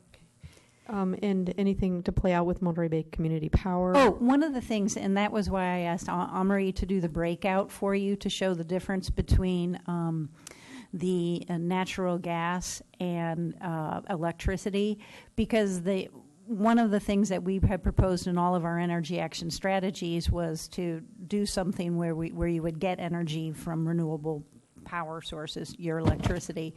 And Monterey Community Power will be doing that carbon-free, which is wonderful, which will really help us definitely hit our 2020 goals. However, then when we're looking at the more aggressive goals post-2020, that's when we really have to be looking at what are going to be our solutions as a region for natural gas reductions and for transportation. So that's why I wanted to have those numbers presented to you separately so you could really see how much of your pie that is and how much of your strategic focus needs to go there next. Yeah, transportation is definitely the big one because we're finding that, of course, that's the biggest contributing factor in what we do, how to go about doing it, prioritizing. I know that the community wants to come forward to work on projects to do this through Monterey Bay Community Power, of course, and prioritizing. I think you're doing some measurements there to show them the highest and best use of what would work for the best reductions. Well, similar to this data that we have just given you for the workshop meeting on the 20th, I'm going to bring the drafts to everyone so they can be looking at their own pies so that there's an understanding, because one jurisdiction could have the issue of industrial issues. Another one will have a stronger residential, but so that everyone can look at their sectors and see where they'll be needing to reduce greenhouse gases the most. Yeah, because we're client base as well. It isn't residential as the largest population for who's going to be on the plan for Monterey Bay Community Power. So thought of that way as well. Thank you. Councilmember Garcia is next, and Councilmember Rios. I really appreciate seeing the percentages of reduction for each of the categories. And my question is, I see that residential and solid waste had the least amount of reductions. And wondering, is it then up to the city of Watsonville to decide how to increase those rates? Or do you kind of give them advice or ideas on how they can increase those rates? One of the things that we can support discussions of how to increase per capita, for example, per capita energy use in residences, or talk about strategies or incentives that could be put into your climate action plan. So those are the types of things that we do work with your staff as well to support those ideas. Okay. And then I also want to ask for the waste. I wanted to let Omri have a chance to speak to that as well. So for the solid waste emissions, one interesting thing that is going on is the connection of organics. And so that may have some impacts and might reduce the emissions in the sense that if more material is recycled, then less will go to the landfill, and therefore emissions would be reduced.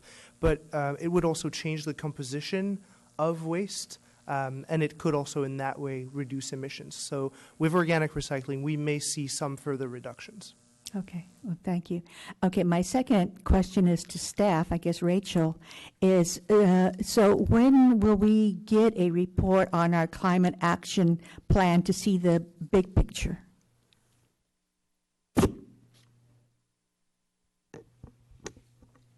That's a great question. So you're talking about like the whole plan in its entirety? Yeah, because we're supposed to every 2 years get an update, and I've been asking, and I know you've communicated with me that you were waiting on this. Yeah. And so my question is, when will we get a climate action plan report? I would have to defer to Director Palmisano for when exactly that might be, but we are currently working with AMBAG, as Elizabeth mentioned, for that first quarter energy efficiency piece, and so this is the community-wide greenhouse gas update, and we're also looking at the city's energy and renewable energy options in terms of generating our own power, and hopefully zeroing out our $1 to $2 million PG&E bill, which I would be happy to come back and present to council about. But in terms of the entire climate action plan, I'll let Director Palmisano talk about that. Okay.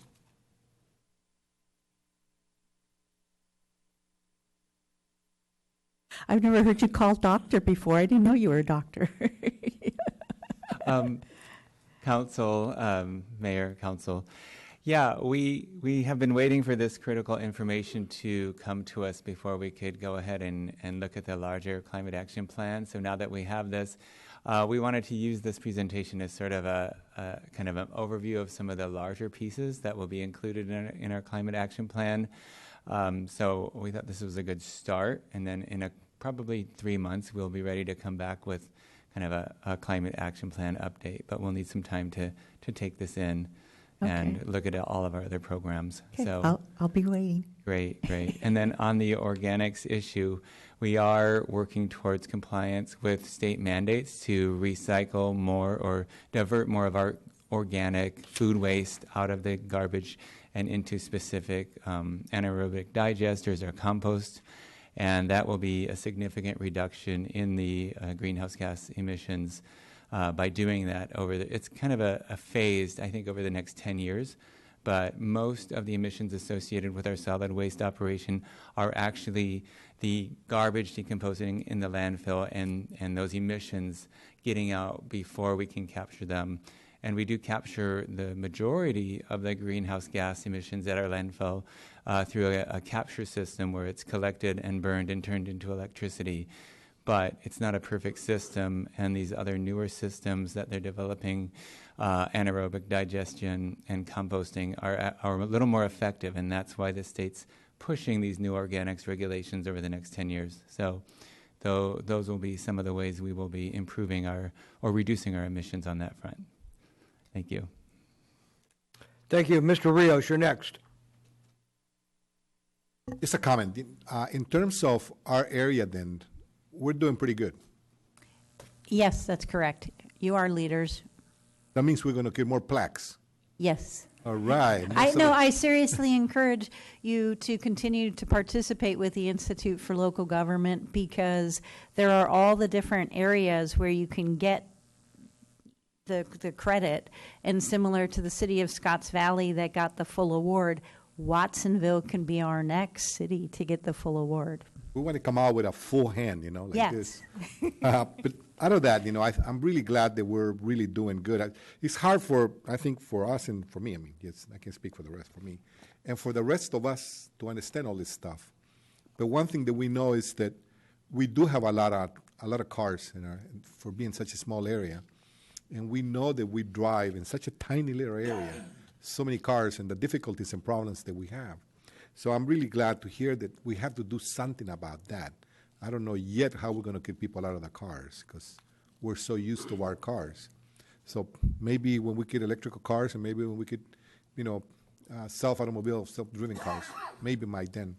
And my last comment, I'm glad to hear about the lights. Here in Watsonville, we want brighter lights. And in Carmel, they don't want no lights. No, I know. I don't understand that. Well, and anecdotally, that's why I was to speak to your comment, Councilman Dutra.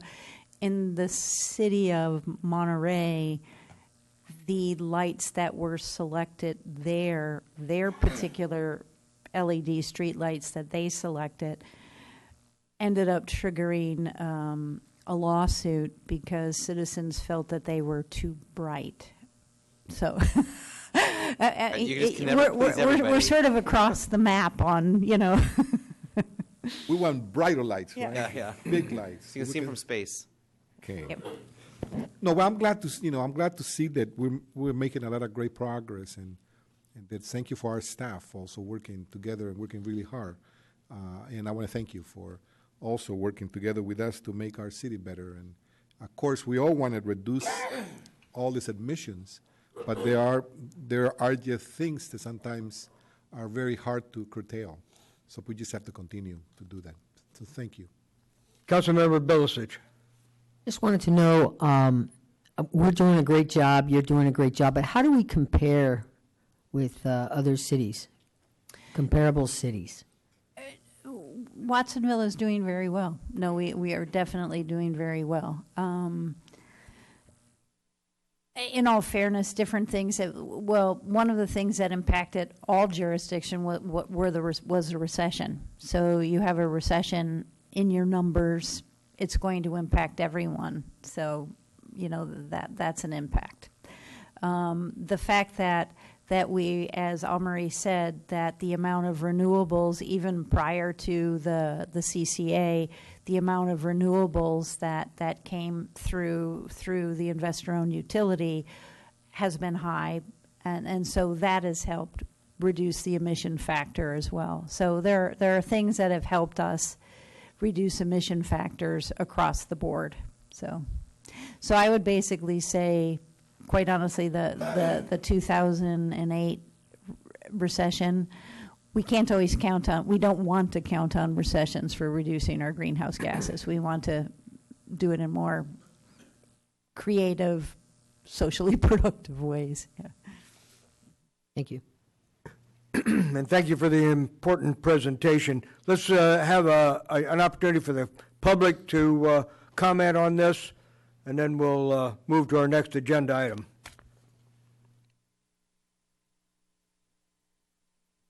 Good evening, Mayor Hurst and council members. My name is Ed Porter, and I'm very pleased that this is on your agenda tonight because it's something that's very close to my heart and something that I've been working on for 30 years in a very special way. I'm pleased to hear Councilmember Kaufman Gomez say that it's the big one, transportation. In fact, it's the elephant in the room or the elephant in our camping tent that nobody has paid much attention to, at least up until very recent years. And as you, of course, know, every city, not just Watsonville, but every city in our county, probably most cities in the state of California, have climate action plans. And those of you that have paid attention to what happens to the big, thick books that are generated by cities know that sometimes those maybe not climate action plans, of course not, but other plans that thick sit on shelves and gather dust in City Hall because they don't always get implemented. Wonderful things are said, but many times they don't get implemented. And I want to zero in on this transportation thing, this big number. A lot of, let's say, worriers, people who worry about climate and worry that it's just too late, many of those folks say that it couldn't possibly be as low as 34%, that it's 50% of our greenhouse gas comes from transportation. It is a big number, but whether it's 34 or 50%, it's a number that we could address if, as a couple of council members said, people start getting out of their cars, and we have a way to do it. And I think the mayor had just turned the key in his office, and I came in to see him to show him how. And I presented him a plan that we want to propose for the city of Watsonville, and we hope you all will work with us and support us in doing that, to install what we want to apply for a grant to the state of California through Caltrans and plan an automated transportation system that's solar-powered, automated transportation network, often called PRT. And the loop that we want to plan initially is a very small one, just to make sure that everything works. But these systems are in operation around the world and in at least 5 places, 24 hours a day, 7 days a week. And I'm going to tell you their safety record in a later item on the agenda. But right now, I just want to say we are proposing this be solar powered, that there be a canopy of solar panels over these very small guideways, and that these systems will probably reduce the greenhouse gas emissions of this transportation down to something like 5% of what current transportation levels are now. And I just want you to remember, I'll stop there, and please remember that this is addressing climate change like no way has ever been proposed in any city in California yet. Thank you, Mr. Porter, and thank you for your public service, and thank you for spending additional time with me a couple of weeks ago. Is there any other member of the public who would like to address this issue? Seeing none, come on up.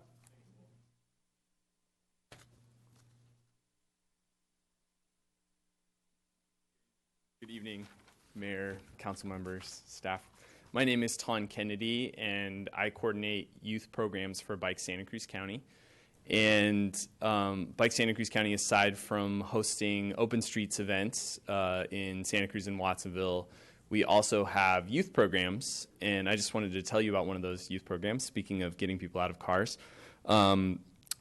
We have an Earn a Bike program in Watsonville, and since 2014, we've gotten 120 bicycles, helmets, lights, locks, and safety equipment to middle school students from Cesar Chavez and Rolling Hill middle schools.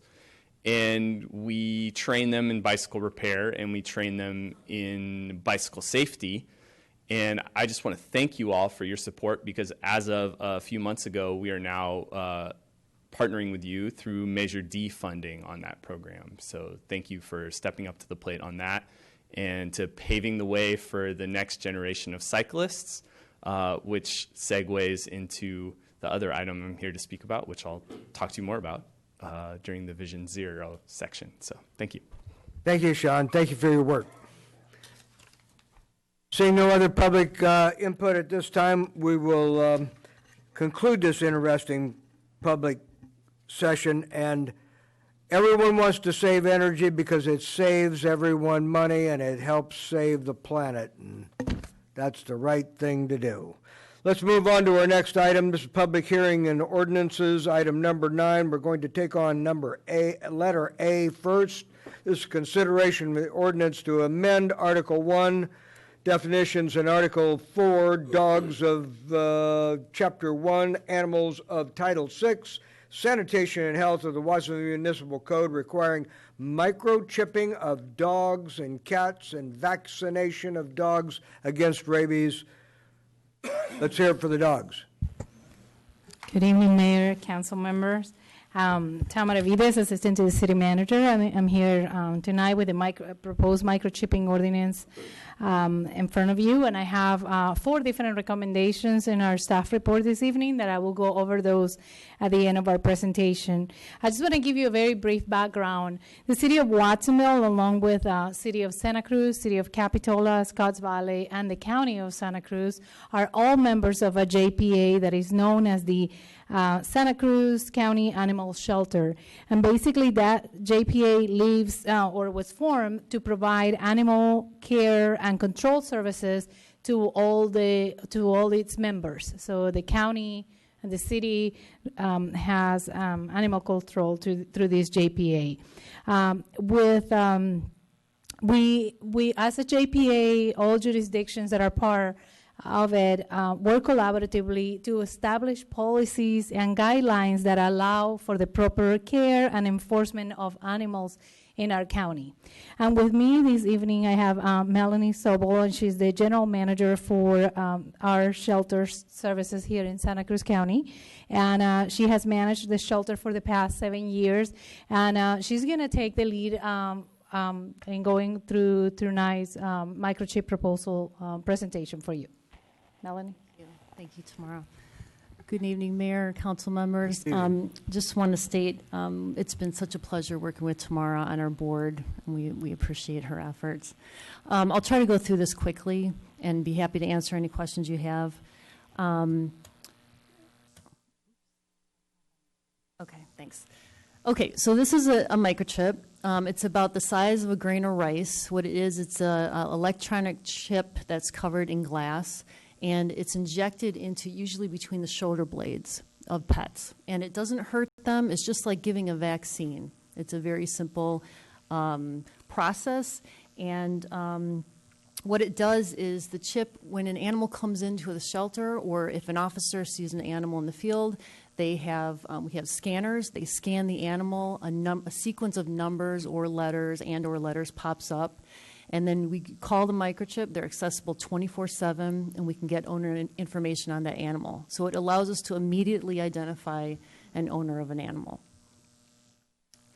So we scan all the time. We scan when an animal comes into the shelter. We scan when they leave for adoption. We scan before we euthanize an animal. We scan before we do spay-neuter. Just in case there's human error and we miss it with the scanner, we're constantly checking that. So people say, well, my pet has an ID tag, a collar tag, so why do I need a microchip? Because tags fade or they come off. I can't tell you how many times people say, oh, I lost my dog, I just gave him a bath and I had his collar off. I hear that all the time. Most of the animals that come into our shelter do not wear a collar and tag. And even if there is a collar and tag, again, it's not permanent. And a microchip is a permanent way to identify an animal.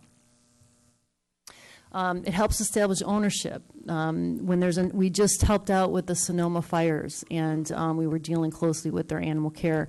And when natural disasters hit, earthquakes hit, animals freak out and they disperse. And it's much, much easier for our agencies to locate owners if we can scan these animals and find the owners immediately.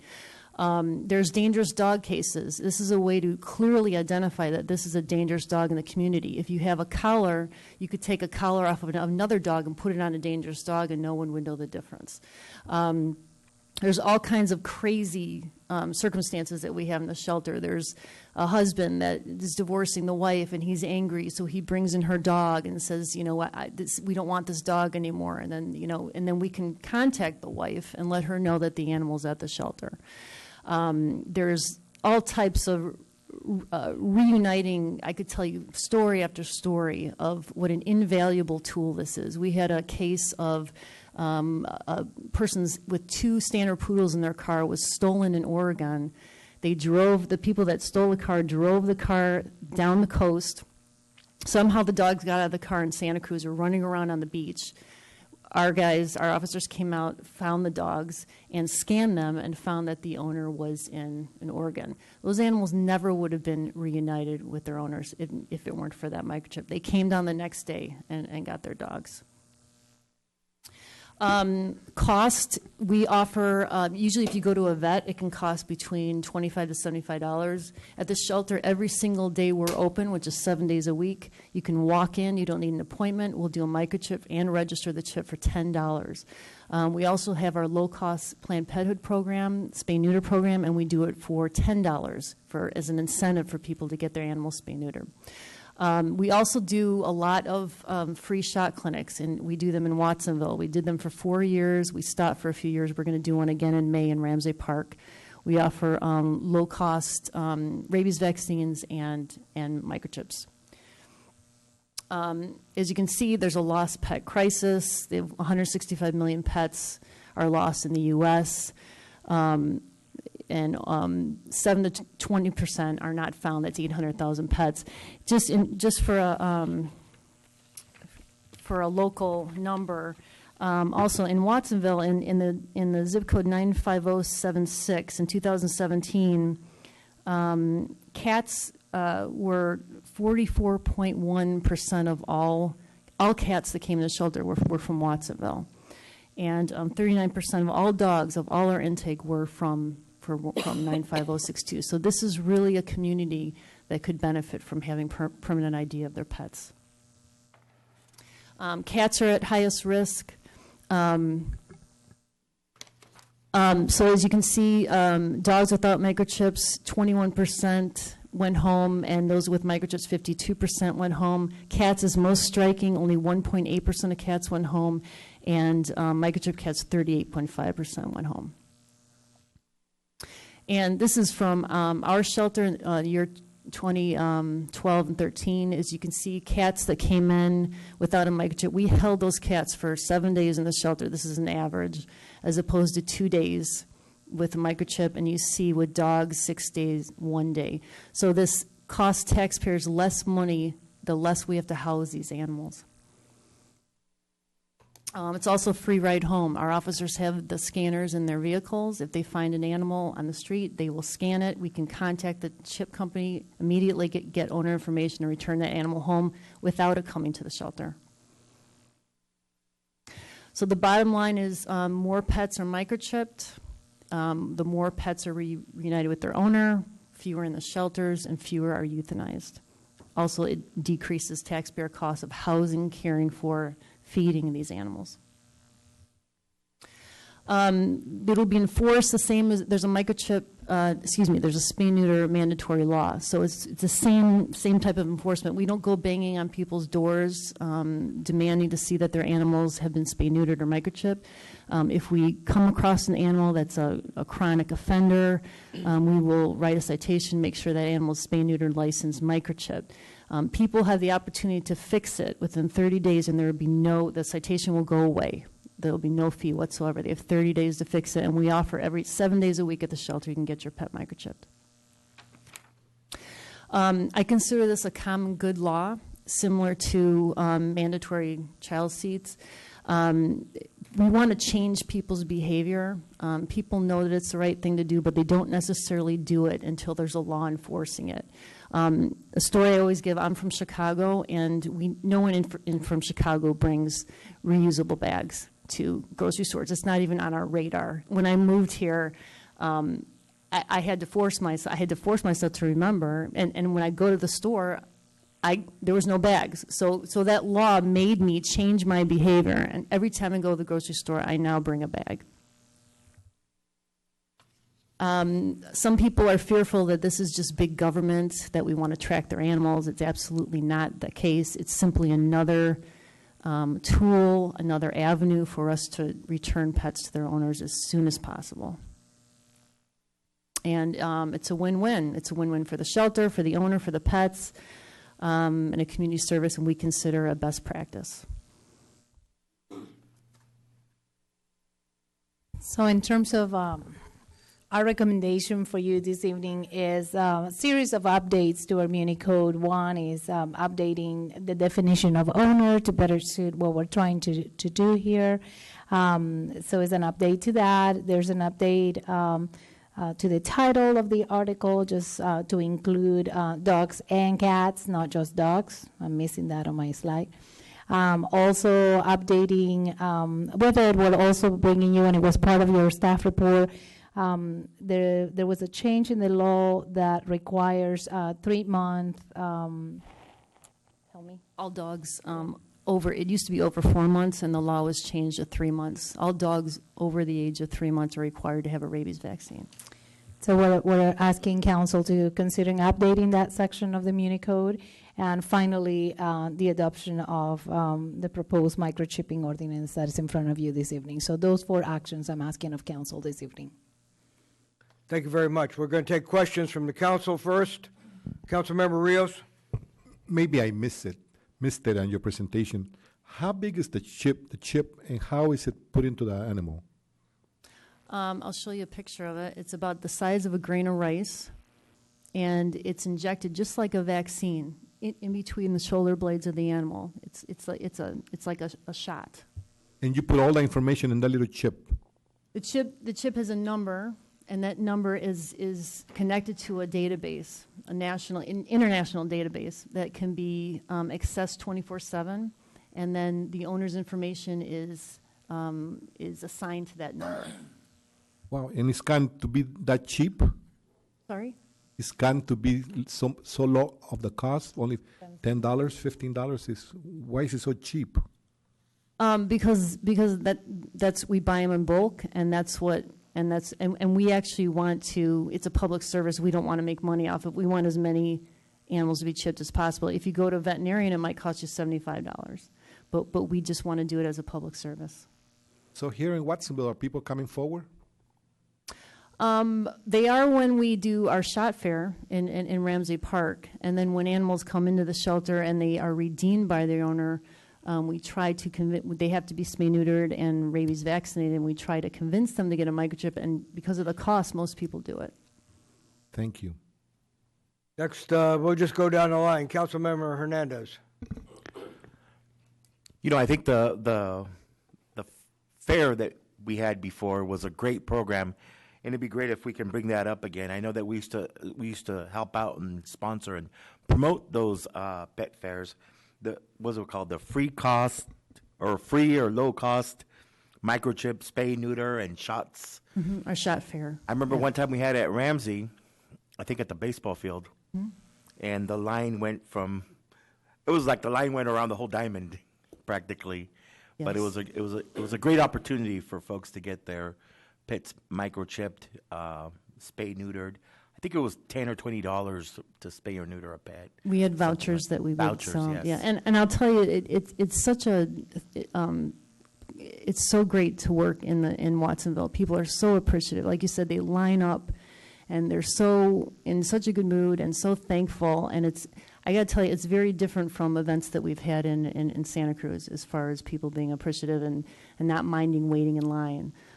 So staff loves it. We actually have a really good time, and we're going to do it we do it usually a few weeks after Day of the Child, because then we pass out flyers at Day of the Child to let everyone know that we're going to be there. You know, that last time that we had one, I kind of felt sorry for your staff. I felt like they were overwhelmed with the amount of dogs there. No, it's fun. It's fun. The staff enjoys it. More questions? Councilmember Garcia? You mentioned that the cost is from $25 to $75. And because Watsonville, 24% of our population lives in poverty, $25 is still a lot of money. So what kind of assistance is there, if any, for those? So when I mentioned $25 to $75, that's in the private sector. That's if they go to their veterinarian. You're paying for a veterinarian to basically give an injection. You can come to the shelter any day we're open. We're open 7 days a week in Santa Cruz, and we're open 6 days a week at our Watsonville shelter. And you don't need to make an appointment. You walk into the shelter with your dog, cat, or rabbit, and we will give you a microchip for $15, including registration. If you sign up for our Planned Pethood program, which is our low-cost spay neuter program, you get it for $10. When you go to the shot fair, it's free. And you did say you're going to have a shot? We are in May, this May. Oh, okay. We've had 4. We skipped a few years, and now we're going to do it again this year. Very good. Okay, thank you. We also have our low-cost, we have our low-cost spay neuter clinic in Watsonville that's operating 2 days a week. It's a block from Ramsey Park. It's on Pennsylvania Avenue. So we also do, and we can't keep up with the demand of people that want low-cost spay neuter. So all of those animals are being microchipped before they go back to their owners, too. Okay, thank you. Next question, please. Sure, certainly. Tattoos. I can't imagine tattooing an animal. What does that mean or entail? Well, tattoos, some people think that the chip is detrimental to the animal's health, that it causes cancer. It absolutely does not. You can ask any veterinarian out there. There's been studies done. It is not detrimental. So people will prefer a tattoo. Unfortunately, you usually have to sedate an animal to give it a tattoo, and they fade. And you have to shave them. If the tattoo's on their underbelly, you have to shave them. Sometimes it's in the ear. But microchips are becoming the best practice, and most people know if they find a pet, they can bring it to a vet office, they can bring it to a shelter, and they'll get it scanned, and they'll be, for ID. One of the questions about this is the placement of dogs in the language here, but I'm hearing more pets. I mean, do you do this for rabbits as well as cats and dogs? We do. Should we do uniform with pets, or should we make sure we include all three species when we're doing this language? Yes, not a lot of people bring their rabbits in to be microchipped, and all the rabbits we adopt out are microchipped, but we probably could add that information. And people do it to horses too in their necks. So if we just use all the pets, I mean, horses probably wouldn't be in the city limits. However, the language itself might be broadly applicable if we just put it as pets. Sure. The permit fee. The other thing too is, what do you expect the reduction of your overall costs to the SPCA to be as a result of implementing this procedure? Well, just we are not the SPCA. The SPCA is a private organization. It's completely different. Shelter. I can't quantify that because our numbers fluctuate so much. We might have a hoarding case where we take in 70 cats, and that's going to increase our intake numbers. So you can never really you can't quantify that because there's so many variables to animal intake. But I do know that time and time again we have these stories of animals that would never have been reunited with their owner if it wasn't for a microchip. It's an invaluable tool in this business. I've been in this business 18 years. I feel very, very strongly about this. Thank you. Thank you very much. Is there any other questions from council? Mr. Hernandez, you've already had your turn here. Let's open it up to the public and see if the public... I'd like to use the recording in order, so I was just waiting for Nancy. Oh, sure. Let's go ahead then. Dr. Bilicic? Just a comment that I think this is a great idea. I'm surprised we haven't done it sooner. I think it's wonderful for pet owners. I know I spoke to many pet owners, and they said, oh, yeah, this is the way to go. And we're in Watsonville, and so people do appreciate very much so. I think the fact that microchip is the way to go. Thank you. So thank you for your work and what you're doing, and it's appreciated. Thank you. Thank you. Go ahead, Mr. Dutra. Thank you. Melanie, I know we spoke a long time ago. I mean, I remember when I first called about another dog that was being tied underneath a car, and you went out there and checked everything out, and then you're like, oh, we have this, we want to work on this ordinance. So I'm glad to see that it's finally here. What my question to you is, how long do you hold on to an animal before you euthanize them? There's no set time. So state law requires us to hold them for 4 days. This is lost animals, not owner surrenders. If animals come in as a stray or lost, we're required to hold them for 4 days to give the owner a chance to reclaim them. Then after that, they become the shelter's property. We assess them for temperament and health and behavior.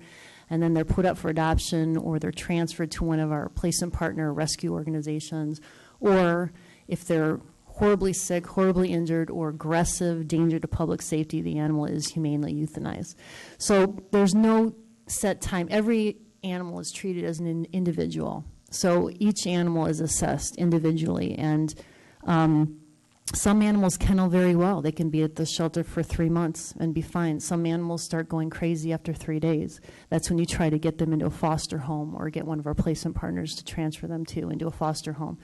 So there's all types of variables involved, and it just depends on the individual animal. It honestly breaks my heart. I mean, just to think of these animals being, in these little cages and stuff. I had two dogs, and they died 5 years ago, 6 months apart, and I've never been able to get another animal since because I was so attached to my animals. And so you got to break through it. Just do it. That's what everyone says. I don't know. Let me tell you, that was the worst. So what do you tell people that say government stay out of our lives? Because I'm going to support this, just to be clear. But some people are like, you know what? Why are we going to allow the government to tell us what to do? Because the government is footing the bill for people's irresponsibility. So when these animals are let loose to roam and procreate and breed and cause pet overpopulation and cause car accidents with animals running into the road, Their irresponsibility, it's a public safety issue, and the public is paying for this. So again, I see this as a common good law. It saves lives, just like car seats save children's lives. Seatbelts save people's lives. This saves animals' lives. When cats are out there, a lot of people don't come looking for their cats like a dog, because their cats will be roaming for days. A cat comes into the shelter, they don't know it's in the shelter, they don't even look. And the cat could have been there for 4 days, and then say the cat's very fractious, we can't adopt it out. The animal's euthanized. If it came in, we could immediately contact them and say, your cat is here, come get your cat, and it'll go home. Okay, thank you. Sounds good. Councilmember Garcia. Yes, I've got lots of friends with cats. And I think of all the friends, only one is microchipped. And so how are you going to educate the rest of us that we need to do this? Well, if it's a law, it's a lot easier to tell people, to convince people to do it. So, for instance, every animal that comes in that goes back to its owner has to be microchipped because it's the law, which is what's so great about our spay-neuter law. Many of my friends, their cats are indoor cats. Mm-hmm. They do go out a little bit, but they spend a lot of time indoors. And so I would suspect we still need to microchip. Is that correct? Absolutely, because your cat, if it goes outdoors, gates get left open, doors get left open, the cat gets out, they get freaked out by fireworks, and they bolt. And I can't tell you how many times, how many stories I've heard. My cat doesn't go outside. I don't need to have it microchipped. Yeah. Why not? It's a great safety measure. It's a foolproof way to I permanently ID your animal. Why would you not do it? And particularly for those people, then, is how are we going to educate them? Councilmember Garcia, one of our goals this year, and we've been working with Melanie as part of my role as a board member for the JPA, is to really promote education efforts here in Watsonville. I think we have multiple discussions that public education is key in our community. And we started last year also using our newsletter, and I've invited Melanie to every time there's a good piece of public education, she has an open door to publish materials in our newsletter, and we then put it on our website and disseminate that message in every platform that we have to communicate with Watsonville residents. It's one of our goals for 2018 to really promote pet owner education in our community, and that I know Melanie's on board with that. So you will get to see more of that, and this is going to be a great opportunity to educate. We also have a bilingual volunteer that's been a teacher in the Watsonville public school system for 17 years, and she goes to the Watsonville Farmers Market and educates the public about our low-cost spay-neuter and microchip and rabies vaccines. Thank you very much. Let's open the public hearing now and see if public has a comment, a question, an opinion on this item. Seeing none from the public wishing to comment, let's move it to the city manager's comments. Then we'll have council discussion and hopefully a vote. I don't have any. Council discussion. So I move to make the motion to recommend the staff's recommendation. I'll second. I said it twice in one sentence. Sounds kind of weird. That's good. But literally the story about the two dogs being reunited with their family in Oregon. I mean, this is just smart legislation, or smart ordinance. So thank you. Do we have a second? Second. We have a motion by Dutra for approval. We have a second by Bilicic. We have a discussion on the motion.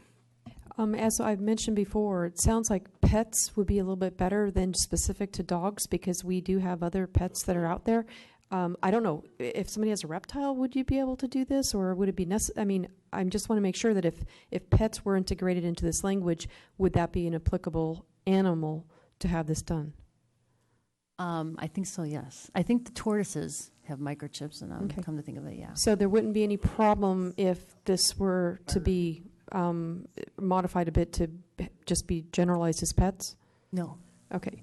I would like to see if the maker of the motion and the seconder would be interested in leaving it as pets rather than dogs, because on here on the second item it's dogs. Is to read dogs and cats. Okay. Microchipping of dogs and cats is the last item on my bullet list. But do we have to be consistent with the rest of the other cities and county, how they voted on this? If we change it, won't that cause a problem? You know, each municipality has a different title for the article, I think. And on that subject, one of my goals, and one of the goals that my board has directed me to do, is to create a model ordinance for all the municipalities so that we don't have this little nitpicking of, I mean, it's very hard for our officers to know, you know, they have to pull out the ordinance and know which ordinance they're enforcing, and it would be so much easier, I think, easier to all the county residents if there was one ordinance for all the municipalities. So that's hopefully something that we'll be able to do in the near future. So pets would be something that would be updating and consistent for others to make the recommendation with.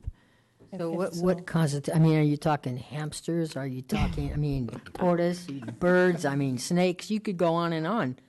Is that, you know, microchip everything? I don't know. I would have to talk to a vet about that. I think with a hamster, they maybe would have to be sedated because they're so tiny, and the injection actually might hurt them because it's a, I mean, so they probably would. But we do spay neuters on hamsters and gerbils, so so I suppose it could be possible. Let's see if staff's got any concerns on this. What's the will of the council here? Dogs and cats. Let's stick with dogs and cats then, if that's going to be consistent with other municipalities, so we don't confuse How about this? the public or the officers. And we'll never turn an animal away if Thank you very they much. come for it. Well, I'm seeing on here the rabbit. That's why it came up with multiple generalized on the pets rather than just dogs and cats. We have a motion on the floor. We have a second. Can we have a roll call, please? Yarosich, Yes. Kaufman Gomez, Yes. Dutra, Yes. Garcia, Yes. Fernandez, Yes. Rios, Yes. Hurst. Yes, and approved, and we can put the dogs and cats to bed tonight. Thank you very much. Thank you very much for your informative presentation. I'm sure that the residents of Watsonville are much more informed now than they were prior to your presentation. Thank you. We've got another item on our council. Oh, I'm sorry. Mr. Hernandez, please. I would like to see if we can change the order of business from number 10 and number 9. I don't think number 10 will be a long agenda item. If you don't mind. Fine with me if that's the will of the council. Where do you see kids? Let's go to item number 10. This is the implementation of Vision Zero. We have a staff report, an opportunity for council questions, and you know we always get a lot of them. So opportunity for public input. Can we move forward with Vision Zero? Are you ready? Okay, why don't we wait then? Never mind. Good try, Mr. Hernandez, but let's move on to the next item, Okay. which may take a while, but maybe we can move it along. And that brings us to the item number 9. Nope. Item number 9A, right? 9B. 9B, help me out here. I got a mislabeled copy. Consideration of ordinance to amend Title 14 zoning by repealing Chapter 14-52 cultivation, processing, distribution, testing, sale of non-medical cannabis, repeal of Chapter 14-53 medical cannabis facilities in its entirety, and add a new Chapter 53 cannabis facilities to Title 14 zoning of the Watsonville Municipal Code for the cultivation and manufacture of cannabis.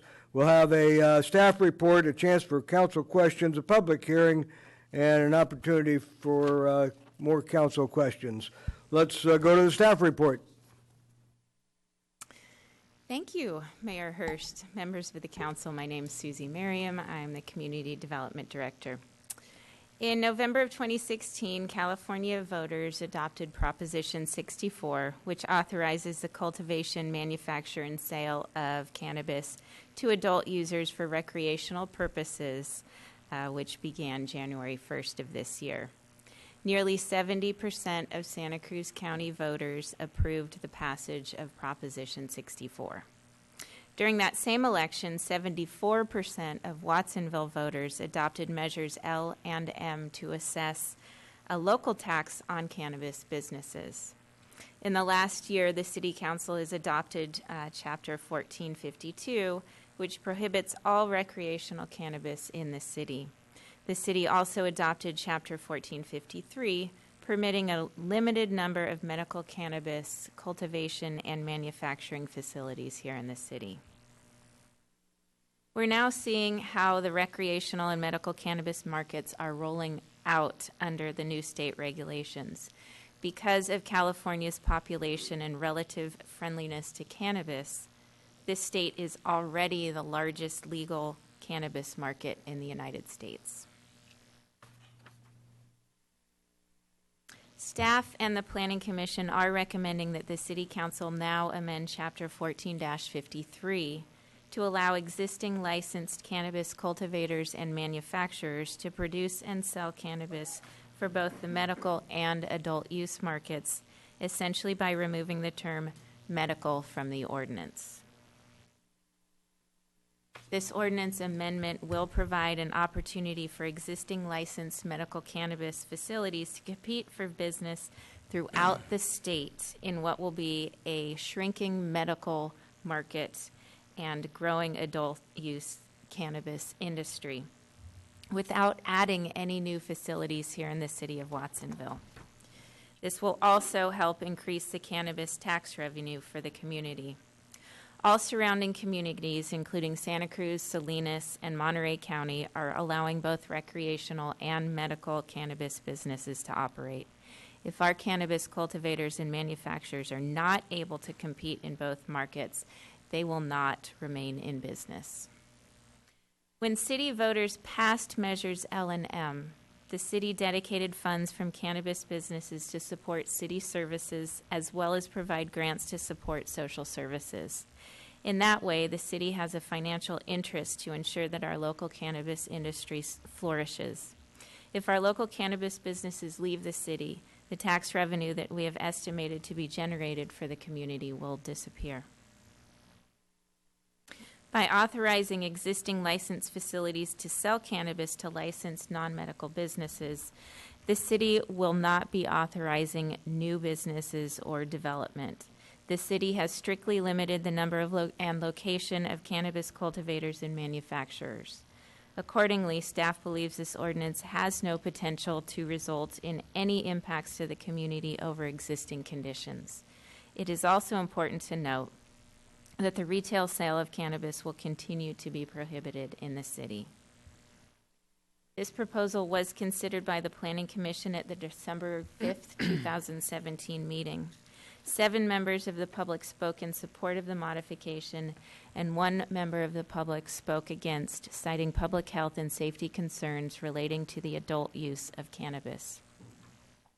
The Planning Commission voted unanimously to recommend council approval. In order to provide an avenue for our local cultivation and manufacturing businesses to compete in the state marketplace, the Planning Commission voted unanimously to recommend that the City Council adopt amendments to Chapter 1453 to allow existing medical cannabis facilities to produce cannabis for the adult use market and to rescind Chapter 1452, which prohibits all non-medical cannabis uses. This concludes my presentation. I'd be happy to answer any questions. Thank you very much for a succinct and short presentation, staff report. Let's go to the short and succinct questions. Councilmember Rios, you're first. Just one question. In terms of the shrinking market, Can you explain that a little bit more? With the new state regulations and what we've seen happen in other states, such as Colorado, the state regulations now have made it more difficult to get a medical card, and more difficult, and also in some respects more expensive. Whereas before January 1st, anyone could go to the Doc in the Box or any doctor with the Green Cross, or even doctors that are available online for anywhere from $20 to $100, and get a card, and that would be good at any dispensary for medical use. After January 1st, you need to register with the state, which is, I believe, around $100, and then you also need, I believe, a county recommendation as well. In addition to that, I believe they're shrinking the parameters for which you can be eligible under the medical side. So it's going to be a market that, for a lot of reasons, it's just going to be easier to go into a dispensary as an adult use customer and just pay the extra tax rather than go through the hassle of registering with the state and the county. So that means that you can just, if you had a medical before, means that soon you can just walk in, buy stuff, and you don't need that stuff anymore, the medical stuff. You could walk in today and Thank go you. shopping. Next question. That was my question. Thank you. Thank you very much. Councilmember Garcia. I actually have 3 questions. In terms of the Ordinance 53, you focus on cultivation and manufacturing, and through your report, you many times mention that dispensaries are prohibited. Is that correct? Correct. Okay. However, just like in 2016, we had the original language that prohibited recreational business in Watsonville. Now it's coming back for amendment, so to speak. Could we not also, in the future, come back and say we want dispensaries? Yes, this ordinance is going to continue to change and be amended as the industry changes. As was initially identified when we adopted the ordinance last year, we were rolling this out slowly. We wanted to add one type of use at a time. We started with cultivation, moved on to manufacturing. In the next few months, we'll probably be bringing distribution as well as testing, and then eventually we will be considering dispensaries. But before we get to dispensaries, there's going to be considerable more discussion, more outreach to the community and our health prevention partners, because that is really where the big local impacts are going to happen. I just wanted the community to know, though, even though we had the language that it's prohibited, that in the future the council could decide to have dispensaries. Okay. My second question is, one of the planning commissioners argued that because we have no dispensaries, that the negative impacts of recreational use would not be experienced in Watsonville. My question is who will the cultivators and the manufacturers sell to? They're going to be selling to distributors, dispensaries, other manufacturers throughout the state. Including Santa Cruz County. Could be Santa Cruz County. Yeah, which means that, in fact, we will be contributing to whatever consequences could occur. My third question is, in one of our local newspapers, it was reported that Santa Cruz County Highway Patrol is anticipating an increase of DUIs related to cannabis. Consequently, they are training their officers in how to identify better DUIs related to cannabis. So what is our police department doing to train our officers? I think that would be a question for representative from the police department. Hi, good evening, Mayor Hurst, council members. My name is Tom Sims, Assistant Chief of Police. As far as training our police officers with regards to under the influence of marijuana while driving, they do go under they are trained in some aspects of identifying individuals who are under the influence of marijuana and other drugs. There is no special test at this time.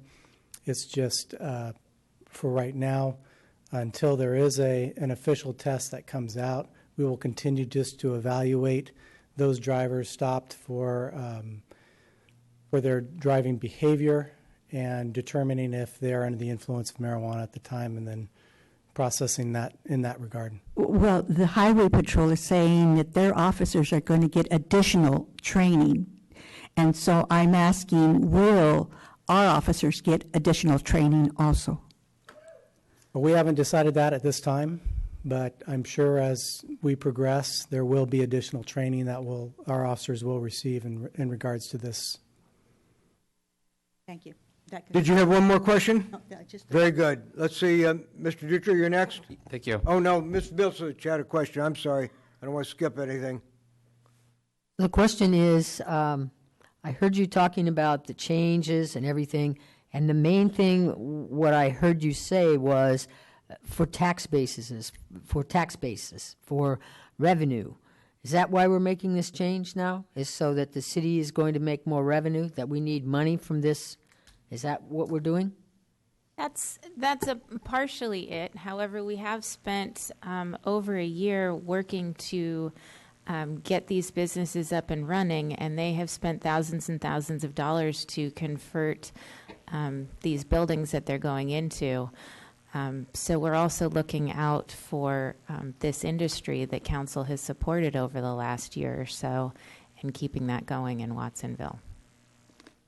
So basically what you're saying is, yes, for them and also for us, because we need the revenue to operate in the city. Whereas some cities have said they're not going to have anything to do with manufacturing, cultivation, distribution, any of it. We need the revenue. Is that correct? Mayor, Council, Councilmember Bilsich, if I may. So part of it is over the last 18 months, we've been working with the community as a whole and including these business people and giving them permits. They individually came to council originally through the cultivation process, and then we came through the ordinance change for the manufacturing. They've gone through the process. They've invested their money. If they're not allowed to keep pace in the marketplace with other manufacturers and other cultivation sites by doing both medical and recreational, then they will be out of the market and they'll go out of business. So we spent so much time giving them permits and helping them go through this process. We also felt it was not fair for them to compete in a marketplace they can't compete in. Okay. Another question? Yes, please, sir. The tracking of seed to sale, can you tell us a little bit about what we expect for that transition between the two? I mean, it's the same piece of merchandise being manufactured, and it's tracked, and then it sits on the shelf, and that manufacturer doesn't know, who it's sold to in the end result on how much of it's going for the adult purpose versus the medicinal purpose there. So it would be pretty difficult if we don't put this through. We're going with a lot of theory of if I can't do this, I won't be able to have a volume enough to make it just off of the one product line that has gone through the state. Is that a little bit about what's going on in this, if we limit by not moving this forward? That's really not, the tracking and tracing really doesn't have much to do with it, because even though the state track and trace system is essentially the same for adult use and medical, probably some of the people in the audience can explain this better. They are two separate tracks. So they go all the way from seed to sale and either are tracked as medical market or the adult use market. But again, I would probably defer to some of our applicants that are going through that right now. I certainly want to make sure that I get that brought in terms of those that are more professionals in this particular industry. The black market is a concern as well. I'm hearing that there's a lot more money involved in the consumer for the cost of medicinal, for all of the licenses that they need to have. And I guess the impact is, if by doing this, it may simplify the process for the consumer. will we see any type of impact, or do we anticipate any type of impact regarding the access for medicinal purposes in terms of their cost? You know, whether we do it or not, do we see a difference for the consumer, especially those that are looking at it for medicinal purposes on what they're having to pay for the product? Mayor, Council, Councilmember Kaufman Gomez, having been in Colorado when this occurred, the medicinal market in Colorado is pretty much non-existent anymore. It is recreational. People do not need to spend an extra $100 to go visit a doctor. It's easier for them just to walk in if they're 21 or older, and they just go straight in to dispensary. There's no middleman anymore. So that market has all but dried up in Colorado. So essentially the market that's left for the medicinal are those below 21 that are looking to get the card because they're not of adult age yet. Well, the other part of it is that, as Ms. Susie brought up, is that as other facets of the industry begin to change, like the research and development and the testing part will bring additional avenues for the medicinal purposes, but that's still going through a whole different phase, and it's going to take some time. There are also some dosing differences between medical and recreational. So if you do have the medical card, you can get some of the tinctures, some of the capsules at higher doses than you would be able to on the adult use side. Okay. I'm sure that we have some comment from the audience here that might be able to close some of those gaps of information that we need to have up here. Thank you. Well, they've heard what some of those questions are, and let's hear if Mr. Dutra's got a question. You know I do.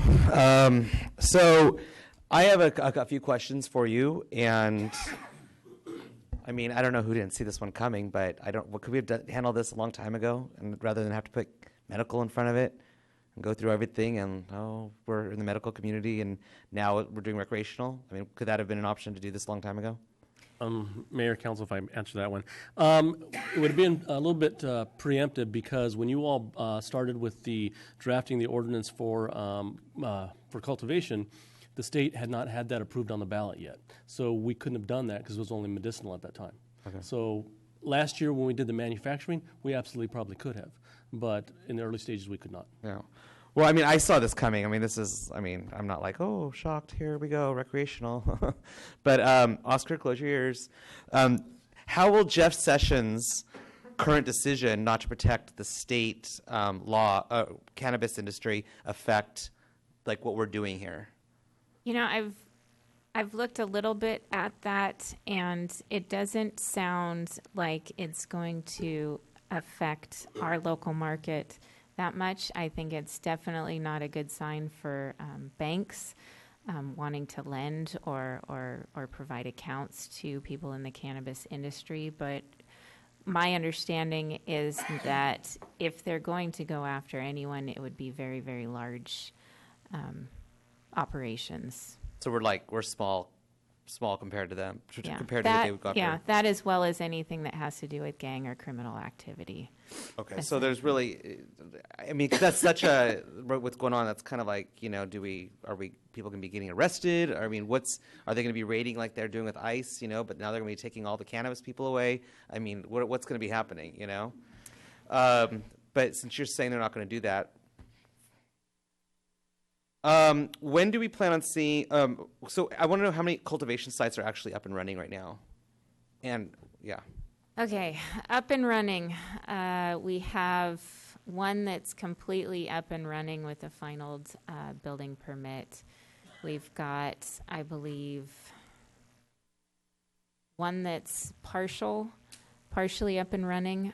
One of the big holdups for our cultivators right now is electrical upgrades. With PG&E, so they are just waiting for service upgrades so they can open their doors, which is why one of our cultivators, we have a temporary partial occupancy because they can only provide power to one room. So we have, out of the 7, 1 operating, 1 partially operating, doing my math, 5 are not operating at all. Correct. I mean, this is like almost a year ago, right? Yeah. Sorry, we've got 2 operating. Yeah. I mean, we were promised a lot of money, and everyone's like, it's going to be falling from the sky, and we only have basically 1 operating. And I know that when we did our budget, we had to put in there a certain amount of money that was going to be used for, social services that we were going to fund. I knew new positions that we were counting on, and now we're kind of just like up in the air. So I just get I've always been like, okay, let's kind of move slow, because not that I said it was going to happen, but it's a year, we only have one operating. And I'm concerned for next year, if we're going to budget the money into our budget again, we were looking forward to new job positions. Yeah. I mean, Mayor, Council, Mr. Dutra, I'll refer to Matt on the budget issues, but I will also say that our big holdup, which we didn't anticipate, is PG&E. Just like the apartment complex on Riverside, PG&E. That's why it's not open, because of PG&E and their upgrades. Just like 45 Aviation Way, PG&E. All these people need new lines, and they can't get it. PG&E is backlogged because of all the fires that happened up north and down south. So they've moved the majority of the equipment outside of the area, and that's the problems so we're having. every single person, it's because of PG&E. Is that what you're saying? I would say the majority is PG&E and upgrades. So everyone's ready to go, but they're just waiting for PG&E. Yes. Part of the challenge with that, I would just weigh in here really quickly as well. PG&E, in addition to the economy expanding and development picking up, had been impacted by the fires both in Napa, Sonoma County, and Southern California. So in emergencies, they always prioritize that work. That has also impacted their already slow timeline for these upgrades, which has had impacts on many of our remaining cultivators. I would also just add, from a budget standpoint, we have at this point in time, with the exception of the funds that have been committed to nonprofit groups, frozen any planned expenditures or positions that were associated with the Measure M revenues that were coming in. So going forward, as we build other budgets, we would also just caution the council, and we will, at a staff level, be very conservative in our estimates in terms of revenues that are coming forward, until we have a better indication of what that stabilized revenue will be.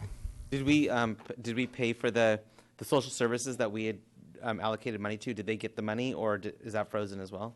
They have either received the money or they will, and we've Okay. kept to that commitment. But anything else internal to our operation has been frozen at this time.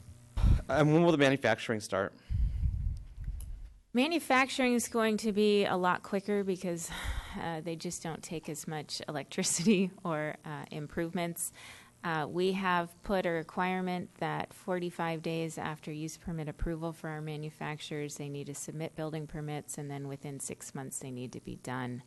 But again, some of our manufacturers that are co-locating really need minor improvements, so it's a lot quicker. Have you been already issuing those permits? I believe so, right? We have issued 6 of the 7 manufacturing permits. It's probably been over 45 days, I would imagine, because I remember we close to it then. December 28th, the ordinance became effective, and so that's when the... We have about another 3 weeks then. But we're confident that those are going to be, you're going to get those in the next 3 weeks? Yes. Okay. Thank you. Sounds like we need a better relationship with PG&E.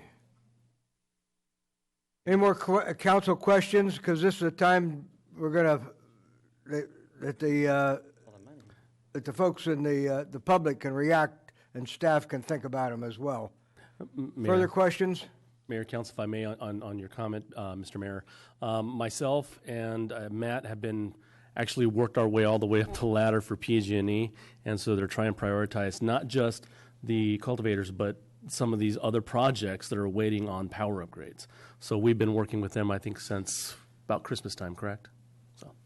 So PG's out there. PG&E, help us out. We need some, our business is up and running.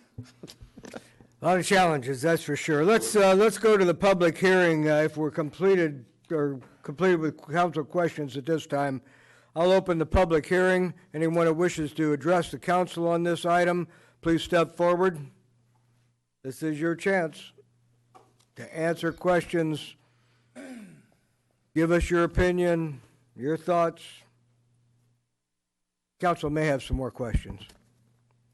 Good evening, Mayor Hurst and council and staff, and first of all, Happy New Year to all of you.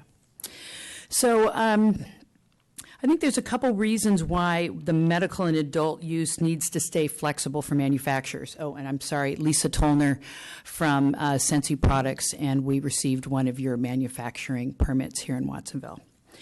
So what we've learned, and this is something we somewhat anticipated but couldn't quite anticipate it to the extent that it's happened, and that's exactly what happened in Colorado and Washington, which is the medical and adult markets didn't end up being as equal as we thought they would be. We really thought they might balance each other out. But in fact, what's happened is it's become too onerous on patients to go in and get their medical card. Not only onerous, but expensive. And I have a lot of patients I've talked to, especially senior citizens, have expressed yet another problem. And they still live in fear that they're going to lose their Medi-Cal, their Medicaid, their insurance, because there's still a little bit of a stigma with cannabis as medicine. Now, it will change in time. The problem is it hasn't changed yet. And it's a lot easier for them to walk into a dispensary. They don't have the added costs associated with the card, and they can just be any anonymous adult user over the age of 21. And so what that has done is driven up the adult use and virtually eliminated medical use. And we had really no way of forecasting that to the extent that it's happening. So being able to be allowed that flexibility as a manufacturer will be to the utmost importance. Now, we've also noticed since January 1, as we've been out there talking to a lot of the dispensaries all over the state, that there's kind of a myriad of, they either get an adult and a medical together, some get an adult, some get a medical. And as you can imagine, the ones with only the medical are desperately trying to get their local jurisdiction to give them both because they realize that's what's happening. And I think from most of the dispensaries I've talked to said that will happen over time. So there's change happening. It's an industry that's in its infancy and its evolution, and we're just hoping that we can have the flexibility to grow a successful business and run it well and get some good products out there that are safely produced, available to 21 years and older, that are distributed the correct way, and that we're compliant with all the local and California regulations.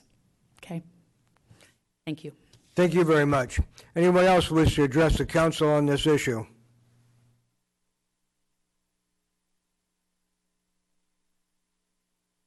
Hi, Pat Malo. It's a pleasure to be here tonight. Just on some of these issues, I think that the main thing is being able to give the businesses that you've invested in and said go the ability to do what they need to do to stay in business and make money.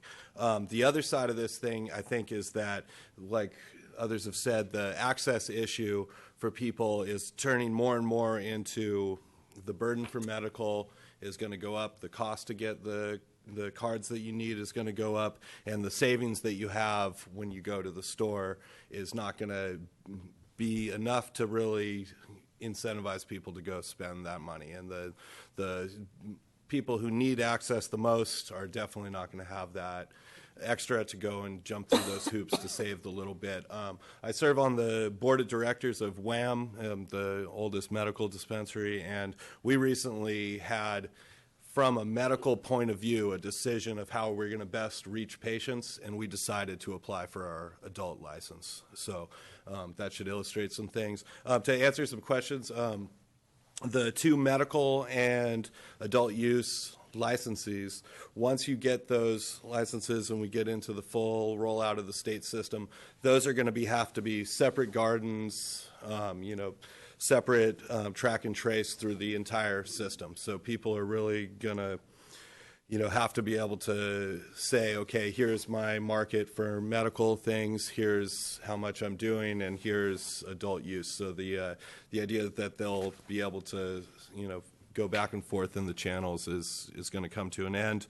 And then also, as far as Jeff Sessions, I mean, I've said from the beginning when people have said, how does cannabis feel about Jeff Sessions? And my feeling is that on the long list of vulnerable populations that Jeff Sessions is probably going to go after, I think cannabis is lowest on that list. And so I think we've seen from the ICE raids and things that have happened in the county that to be true, and I'm more worried about my community members than my cannabis community members with Jeff Sessions. So thank you. I think you're doing the right thing, and thanks. Thank you, Mr. Mello. Anyone else wish to address the council on this item?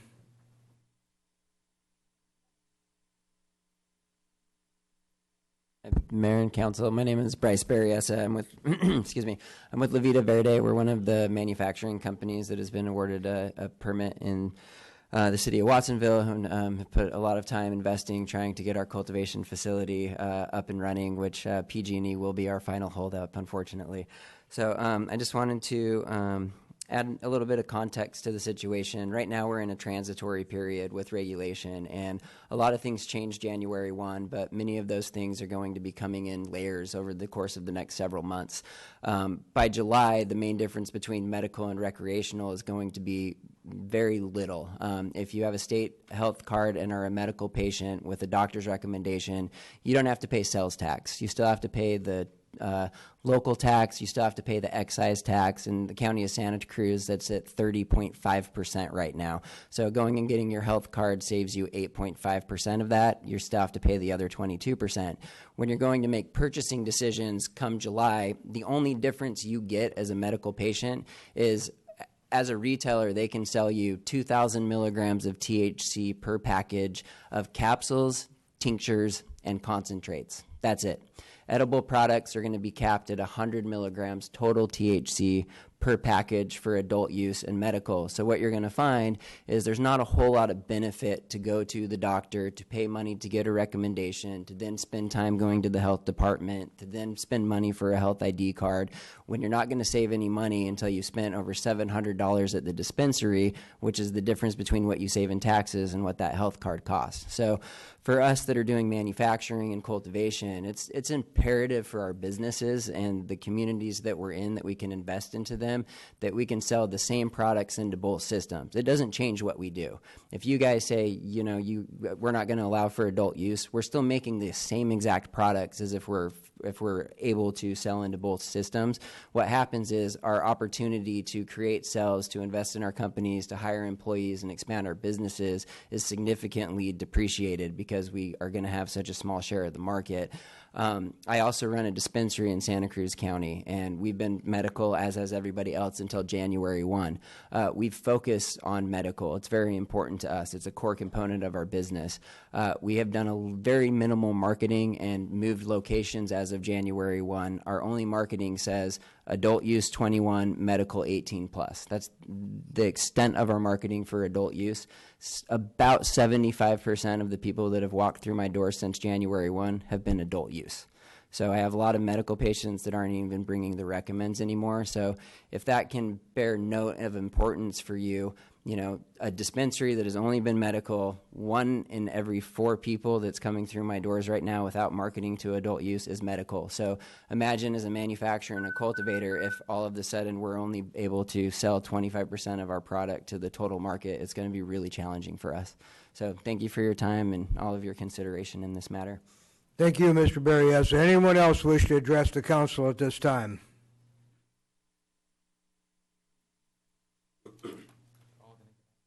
Good evening, Mayor, Mayor Pro Temp, Council, City Manager, and staff. I just wanted to thank you for taking up this issue. Jonathan Kolodinsky with Creme de Canna manufacturer in Watsonville and Jade Coast Organic Farms as a cultivator.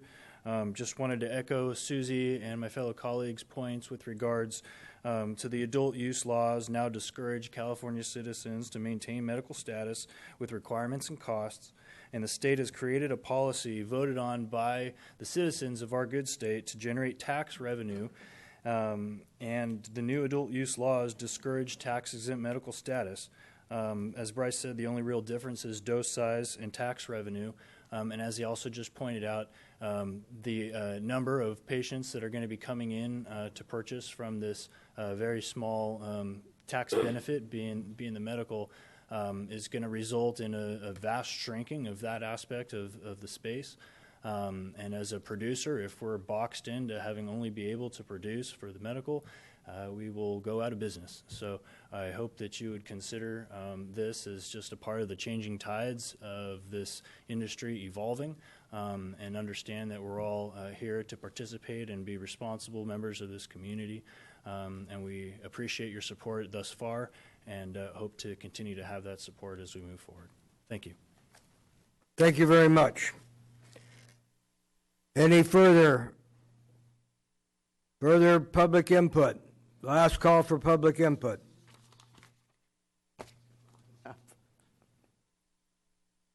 Good evening, Mayor, City Council, staff. My name is Jason Sweat. I'm the director of Santa Cruz Veterans Alliance. Just wanted to touch on, we are in operation, and we were very fortunate that our property owner had put in a PG&E request back in 2016 when we moved into our building and everything. So that is the only reason why we are up and running, not like my colleagues here that are waiting on PG&E. Furthermore, we are a licensed dispensary in the county, just as well as Bryce is, and we know we are seeing the same numbers that he is seeing and everything between adult use and medicinal use. The only difference is the product, the packaging, the labeling. Same product, same packaging. The only difference, one says M for medical and the other one says A for adult use. Same product. So therefore, it'd be very advantageous for us to be able to use our cultivation facility and manufacturing facility to do both sides, adult use and medical. And, you know, I think the council has been very forthcoming, and staff and everything working with us. It's been a long process to get the cultivation finalized and everything. I know there was a lot of questions to be asked and answers and everything. So I feel like it's soon. The revenue will be here and everything. Thank you. Thank you, Mr. Sweat, and thank you for your military service, too. Further, and last call, anyone else? Oh, they're standing. Seeing none, we'll return this now for city manager's comments. Then we will have some more council questions, perhaps. Mayor, I do not have any comments. Well, that does it for the city manager. How about the council? Let's go to Councilmember Kaufman Gomez first, then Mr. Dutra. I want to question packaging. Is it the same packaging and only the M and the A? So the same box, the same bag, the same cap, everything is the same in terms of the safety component for youth access? I believe so, yes. Okay. And is there any switch up, or is it significant, or we need to know about it or not need to know about it regarding, it was nonprofit before, and January 1st, is there any change of the business model as a result of this going, I believe, from a nonprofit to a for-profit business? Correct. They do not have to operate as a nonprofit or cooperative as of January 1st. And would we see any difference of impact? No. Thank you. Mr. Dutra. This, excuse me. This is just for cultivation and manufacturing, correct? Not dispensaries. Correct. Dispensaries we will deal with at another time. Yes. So this is just okay, and then then that question's out. The other question's out of the thing. So I mean, I just want to say, since it's the Beatrice, just kidding. Since I was about to say something good too. Good. I was going to say, my opinion on this, since this is our comment time, is that we welcome this industry into our city, and we want you guys to be successful. And to me, since this isn't dealing with dispensaries, I mean, that's a whole different conversation. You're already allowed to cultivate and manufacture the products. I'm going to be voting in support of this for you guys, because this is something that, you're going to be in competition with the rest of the people that already have an open market. So, I don't know how I feel when it comes to a dispensary, or even if I, about whether I would want a recreational and medical dispensary. But for this, I feel that, you have to be able to compete with everybody else. So in order to be successful, I'm okay with it. So you got my vote. Mr. Hernandez. Oh, no, I had somebody else lined up. Who was it? I lost track. I must have short-term memory. Go ahead, Mr. Hernandez. Well, with that said, I would like to move the motion, item B, including 6 and 7. Second. There is a motion by Hernandez, second by Rios. Comments on the motion?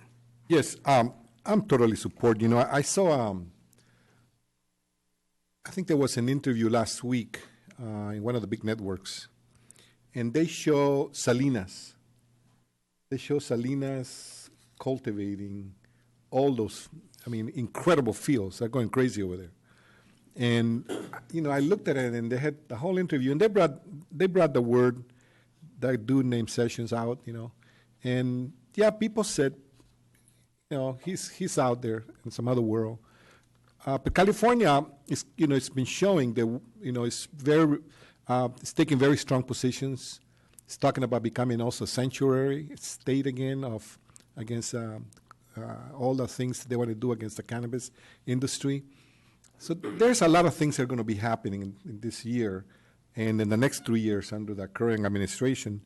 But I think that as this moves forward, I think all the cities and municipalities are going to be taking different stands. And I know that in the League of Cities, which I'm a member of, there's a big discussion of this. And because of the 500 cities in California and the 54 counties, they're all being affected.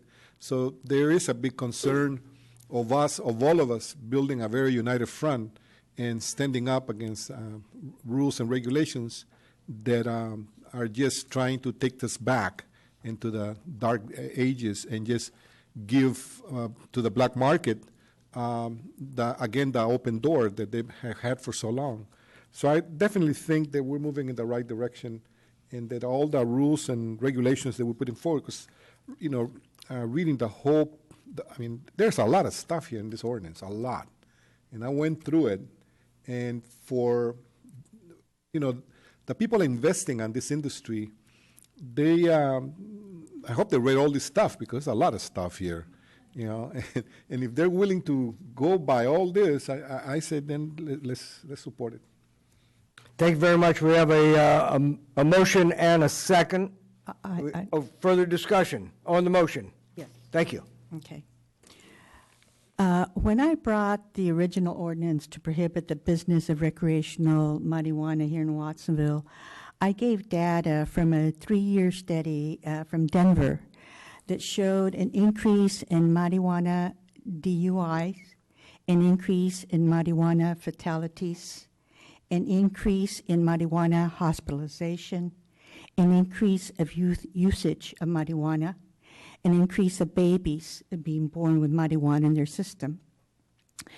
I served on the Cabrillo College Governing Board for 20 years, and I have served on this council for 3 years. And a skill that I know is important to a decision maker, particularly when there's a difference of opinions amongst the decision makers, is to compromise. So I am willing to support this motion if a compromise can be made. And so I ask the maker of the motion, would you add to your motion that we support what is being recommended to us, but add language that when and if dispensaries come to us, that in fact the dispensaries be only for medical marijuana?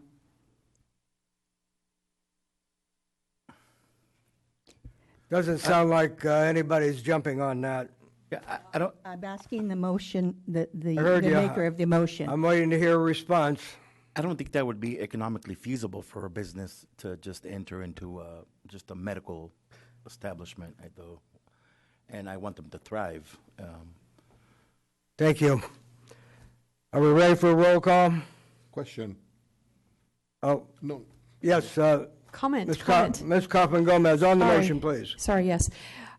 I believe what we've got here is language that needs to be created, and there's some fluidity to this because of things that are changing at the state level, matriculating down to where we're at. I think you've got a very conscientious audience and policymakers that are here so that you understand where we're coming from. We understand where the business is going, how the business model is changing. I believe that we've also made sure that the public safety, the social service agencies have been heard, making sure that the policy that we put together, the language was in there. I'm certain that we'll have a lot more of that discussion when it comes to more of the live feed of an actual potential ordinance language of another business model, such as a dispensary model.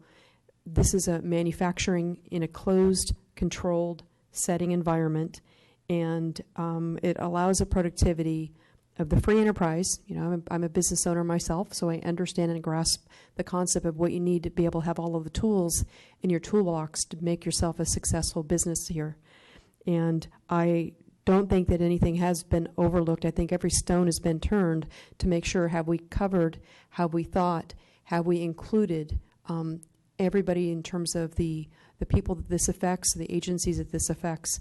And I'm supportive of this movement, knowing that everybody has had a voice in the say of this policy, and making sure it's as equitable and in alignment of what we're dealing with the state coming down with us, as well as what we've developed with policy for this community. So I am in support of this approval for the removal of that word in our ordinance language. Thank you very much. I agree with all the comments here this evening. Roll call, please. Villasesh, Yes. Kaufman Gomez, Yes. Dutra, Yes. Garcia, No. Hernandez, Yes. Rios, Yes. Hurst. Yes, and so ordered, so passed, almost 10. Thank you very much. That's a record discussion on such a hot topic. Let's move to a cooler topic. Vision Zero.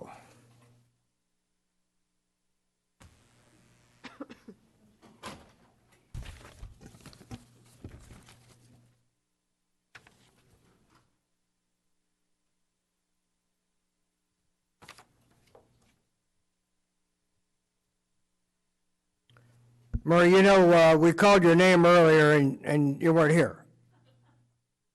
I was here in spirit. Thank you. Your spirit can stay here for a longer period of time now. Good evening. Tell the council about Vision Zero. Why, I will. Thank you. Good evening, Mayor Hurst, council members. I'm pleased to present to you a staff report on the proposed Vision Zero resolution being considered tonight. I'm joined by Sergeant Donnie Thull of the Police Department. Also here this evening is Assistant Public Works and Utilities Department Director Maria Esther Rodriguez. The Santa Cruz County Health Services Agency introduced Vision Zero to agencies within Santa Cruz County last year and supports its implementation. Teresa Rogerson of the Health Services Agency is here this evening and can answer questions after the staff report. Each year, more than 40,000 people, the population of a small city, are killed on American streets. These deaths are referred to as traffic accidents, and we become desensitized because of their frequency. Traffic deaths should not be considered an inevitable side effect of modern life. There have been 7 traffic fatalities in the city of Watsonville during the past 3 years. These include a 54-year-old female pedestrian, a 44-year-old female driver, a 54-year-old female pedestrian, a 66-year-old male pedestrian, a 62-year-old male pedestrian, a 56-year-old female bicyclist, a 65-year-old female pedestrian. Tonight, the council can direct the city to embrace a new vision for traffic safety. Vision Zero is a strategy to eliminate all traffic fatalities and severe injuries while increasing safe, healthy, equitable mobility for all. Vision Zero acknowledges that traffic deaths and severe injuries are preventable and establishes a goal of eliminating both in a set time frame with clear, measurable strategies. It is a multidisciplinary approach bringing together diverse and necessary stakeholders to address a complex problem. Vision Zero was first implemented 30 years ago in Sweden, then Europe, and now in major American cities such as Austin, Boston, Chicago, Fort Lauderdale, Los Angeles, New York, Portland, San Francisco, Seattle, and Washington, D.C. Other California cities include Fremont, Monterey, Sacramento, San Diego, San Jose, San Luis Obispo, and Santa Barbara. If the council adopts the proposed resolution, Watsonville will be the first city in Santa Cruz County to implement Vision Zero. Working with the Health Services Agency and other South County organizations concerned with traffic safety, staff developed a proposed resolution that defines strategies to guide development of an action plan to implement Vision Zero in our city. These strategies are described in the proposed resolution and include the following. That the City of Watsonville adopt the goal of Vision Zero to eliminate traffic fatalities and serious injuries on streets within the city by the year 2030. That the city develops a Vision Zero action plan within 1 year of adoption of the resolution. That the action plan be developed in a collaborative manner with input from the community by a Vision Zero task force that includes, but is not limited to, representatives from the city manager's office, police department, public works and utilities department, State Department of Transportation, Pajaro Valley Unified School District, Santa Cruz County Regional Transportation Commission, Santa Cruz County Health Services Agency, Watsonville Traffic Committee, and the South County Bike and Pedestrian Safety Work Group. That the action plan focus on changing behavior through policies and strategies guided by the 6 E's: encouragement, education, enforcement, evaluation, engineering, and equity. That the action plan call for gathering, analyzing, utilizing, and sharing reliable data to understand traffic safety issues, prioritizing resources based on evidence of the greatest need and impact, and tracking and evaluating the success of these efforts. That the action plan prioritize development of safe roadways and the highest level of safety for all road users through new policies, systems, and infrastructure improvements for pedestrians, bicyclists, and motorists. That creation of the action plan is done in a manner that promotes equity, community engagement, and transparency by presenting it to council for acceptance and approval and providing council with regular updates on its development and implementation. It should be noted that the goals of Vision Zero complement work being done by city staff, and the action plan may include policies, systems, and infrastructure improvements that are currently being implemented. Examples include the following. Council recently accepted a police department grant to fund Bike Smart and Walk Smart programs at local elementary schools and best practice strategies to reduce traffic deaths and injuries due to alcohol and other collision factors.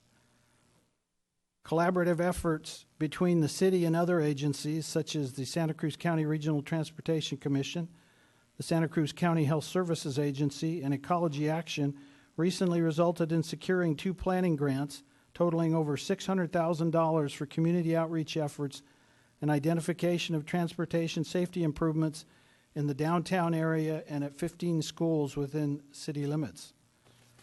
Construction of improvements to enhance pedestrian, bicycle, and driver safety, such as the recent Safe Routes to School and Freedom Boulevard Adaptive Traffic Controls project.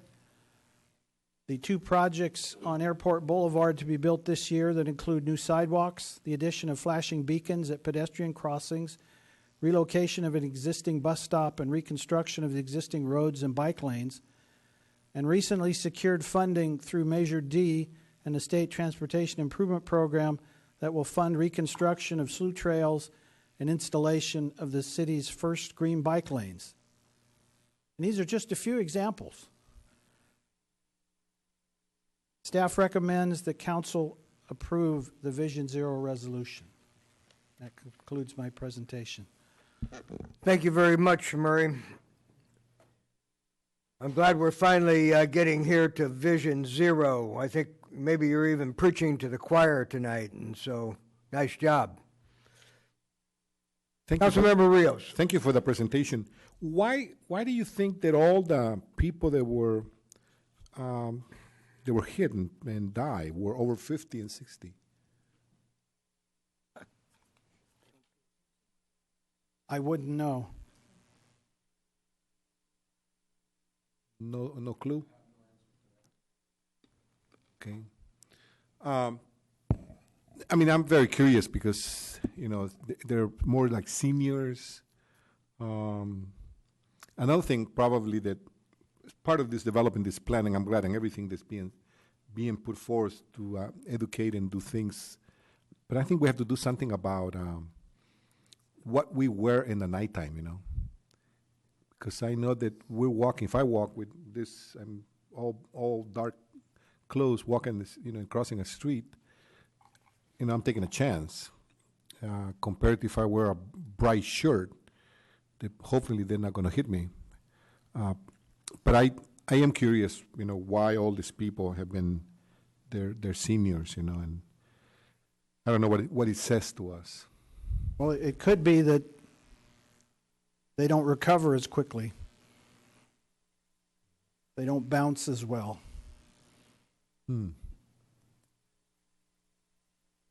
Thank you. It's a scary thought for seniors, that's for sure. Councilman Kaufman Gomez. I know that I asked staff a few questions and they've responded back to us. And one of my questions was, accidents rates vary based upon the specific factor or area time frame being studied. The police department provided the following information. Based on collision data collected in 2017, total of collisions, 456. 37 vehicle pedestrian collisions. Of these, 11 pedestrians were listed at fault. 31 were bicycle-involved collisions. Of these, 16 were listed at fault.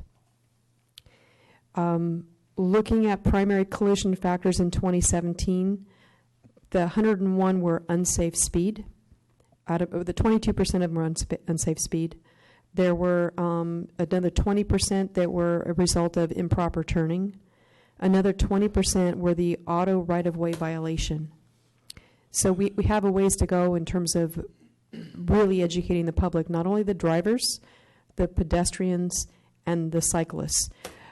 Would we be able to integrate into this plan possible PSAs as one of the options? What do we think that we're going to be looking at as potential items upon implementing this that we can possibly do? Tonight's resolution is to create a framework and develop an action plan. So all these things that you've suggested could be incorporated into that plan. The resolution indicates the areas of focus that staff has recommended. Mm-hmm. However, it can be changed. The one thing I know I asked staff and they weren't quite figured out, but I don't know where it came from. Kolachi Town.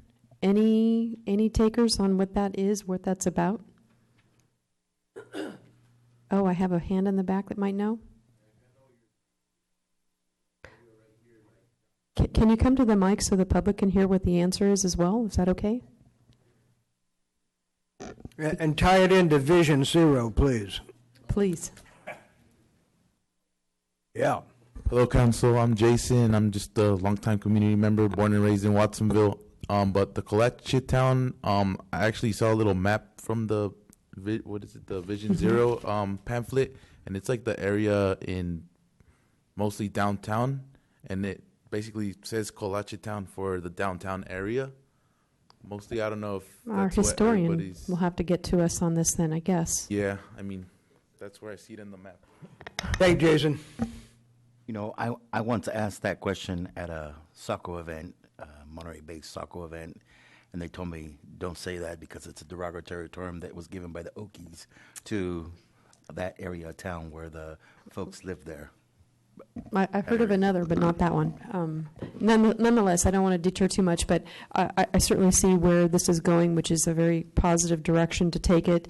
I think all of us have addressed our concerns about the public safety of a lot of the streets that we've been seeing, repeat accidents. I know you're being proactive right now on Airport, on the one that I've been addressing for many years now. So I thank you for the progress. It's a little slower than what we'd like to see, but we certainly need to be looking out for that as a priority. I believe we're also getting some more meetings in the communities for their concerns as well, addressing the speed of traffic and how that impacts our pedestrians as well.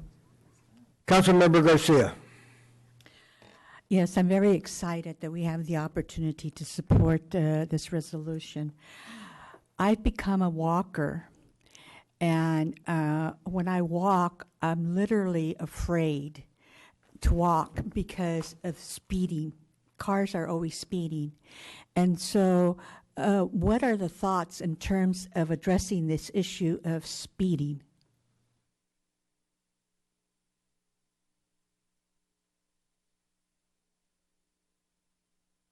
Good evening, Mayor, City Council. Maria Esther Rodriguez, Assistant Director.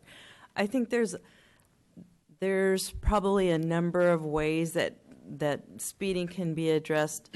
I think some of the items that Marie mentioned in the various E's, the enforcement, the education, those types of components can be will be used to come up with ideas to address speed. Certainly, the enforcement's always something that's out there that people ask for, but I think more importantly, as I think Dr. Bilicic mentioned earlier, everybody's got to do their part. So we have to start raising the awareness for people when they're driving to be careful about how they're driving, how fast they're driving, and it's one of those things that as cars have evolved and they become better and more smoother rides, people don't realize how really fast they're going. So I think it's a really big education component for us as drivers to realize how fast we're going.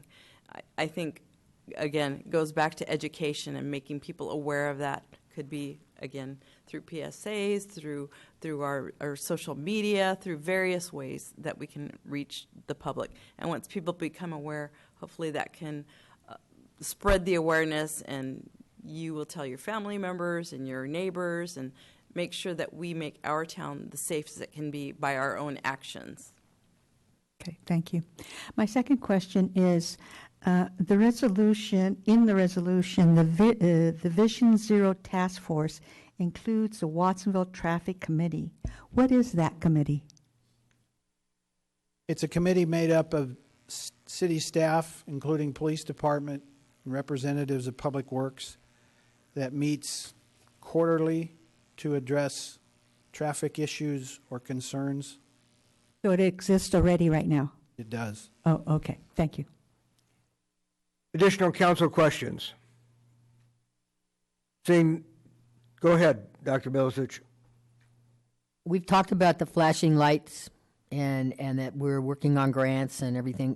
How soon do we think we'll see something?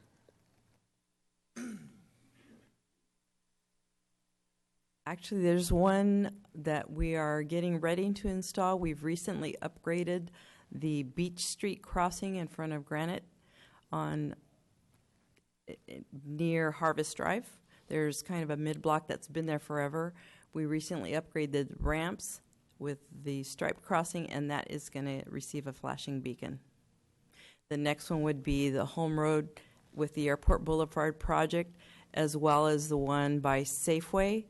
That crossing where the bus stop is going to be moved, as Murray mentioned, that's also going to receive a flashing beacon. How about Green Valley Road out by the towers? That's a wide, it reminds me of Airport and Home, you know? It's wide. Is it ours? That is actually in the county of Santa Cruz, that portion. I've seen people get in the middle and they start, and then all of a sudden, I mean, it's so wide. Mm-hmm. There's not any, I don't know, there's a lot of them all over town. Correct. East Lake Avenue is another one. Are we working with the state on that? We certainly are. In fact, I reminded them just last month about any ideas and thoughts about where other improvements can go in, and I will check back with them. Well, Eastlake Avenue, where by the shopping center, that one is wide, but the one on by Hushback is narrow, but seems to be, I don't know, confusing or whatever. A lot of people seem to get hit there. Yeah, that is a tricky one. I know there's been a couple of accidents there. Yeah. In the past few years, but again, I will bring it up again with Caltrans and see what ideas they may have for those. Thank you. Councilmember Rios, a question. Yes, so in terms of like, for example, Brewington and East Lake, okay, there's a highway, right, this 152, that will also go to Caltrans? That would indeed be Caltrans, yes. So I could raise that in the Transportation Commission, You could ask the them as transportation well. guys there. Good idea, okay, thank you. Mr. Dutra. Since we're on the topic of flashing lights and crosswalks, earlier this evening, Paul DeWorkin brought up the crosswalk right here on our part where they have the farmers market. I do find that very dangerous, as well as the one that's further up, closer to the McDonald's. Do we have any plans for flashing lights on those, as well as flashing signs? There's not currently plans to put one in there. However, I think with the Complete Streets grant that we recently received for our downtown area, I think that can be worked in, ideas to enhance our downtown. That's certainly an area that's included, and anything that's suggested through there that goes through that planning can be part of, improvements there if needed. Just to give the public an idea, what would be a timeline on something like that, being that it's, things take a long time? Of course. We are actually currently out with a request for proposals from consultants for the Complete Streets downtown plan. We're expecting those at the end of the year, and our... I'm sorry, what year? I'm sorry, at the end of the month. Oh. I'm sorry. Because I was speaking ahead, because what we plan on having that plan done by April of next year. So it's actually a pretty aggressive plan. I know things take a lot longer than we hope, but the reality is there's a lot of agencies we're working. Pardon me? We're going to be retired by the time some of this stuff comes in. I know. But we are working steadily, and we're working with Caltrans. We're working with our other partners on that grant to make things happen downtown. Great. Thank you. Additional questions? Let's go out to the public now. Let's see if the public's got some comments on Vision Zero. Mr. Mayor, council members, I'm hoping that you heard me leave sort of a pregnant pause when I was up here earlier, a couple hours ago. Mr. Porter, announce your name, please. Oh, I'm sorry. Ed Porter. And I am an advocate of automated transportation networks, and especially one for Watsonville. But first I want to say something rather sobering. They talked about the 40,000 people that are killed every year, but it's estimated that about 20 times that many people are seriously injured and maimed, and often disabled for life. It's a serious number, and I've thought about it because I drive the route between Santa Cruz and Watsonville many times a week, and I set out to figure it out one time. Well, this is how many people are every year, like 20 times 40,000 or something like that, and then I divide it by into the population, and I say, what are my chances? And what I realized when I saw the number appear in my calculator is I don't want to know. It's not good news. Every one of us puts our life at risk when we go on these highways. And the reason is, there was a great question. Why is it that those were the people who were killed? And I know I'm a very good friend of a professor at San Jose State, and he talks about this specifically. And he says, when you mix all these modes, the cars, the trucks, the buses, the bicycles, and the pedestrians, all in the same space with all these different modalities, they're competing for that space, and they're going to bump into each other. There's no doubt about it. We plan for it every time. Transportation planners do more of the same. That's what we do. So we need to change that cycle. We need to change the parameters, and that's why I so strongly recommend automated transportation networks, because they're elevated on simple little guideways that are about this wide, and they separate the bicycles and the pedestrians and the cars, And let me tell you the evidence. For 40 years, there's been personal rapid transit in Morgantown, West Virginia, and they've carried literally millions, many millions of passenger trips, and there has not been one single fatality or one single serious injury. Not one. There have been 0 fatalities, 0 single serious injuries. In fact, I don't even know of any injuries. There are 5 of these systems in the world, and they all share that same record. 0 serious injuries, 0 fatalities. So is it worth looking into? I'm going to tell each and every one of you about this in an email. Thank you, Mr. Porter. Anyone else wish to address the council here on Vision Zero?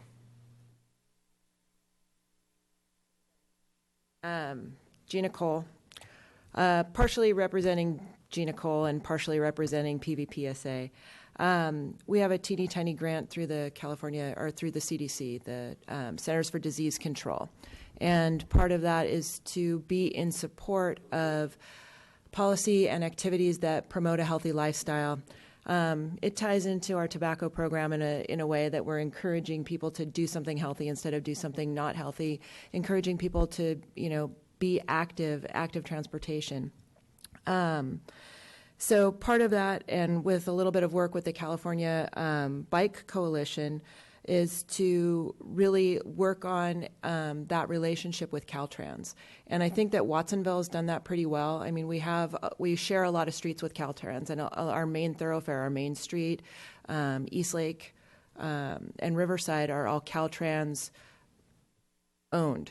And so I think that it's important that we maintain that really good relationship with them, to be able to work with them and kind of guide them, I guess, because we can't really push too hard because they're who they are, but guide them to incorporating complete streets in their work plans. They're not compelled to by any way, but it would be nice, being that we've had such success with our main street, even though it's our section of it, but to incorporate, especially with, I think about the safe route to school on the way to Lakeview, for example. That always kind of irks me.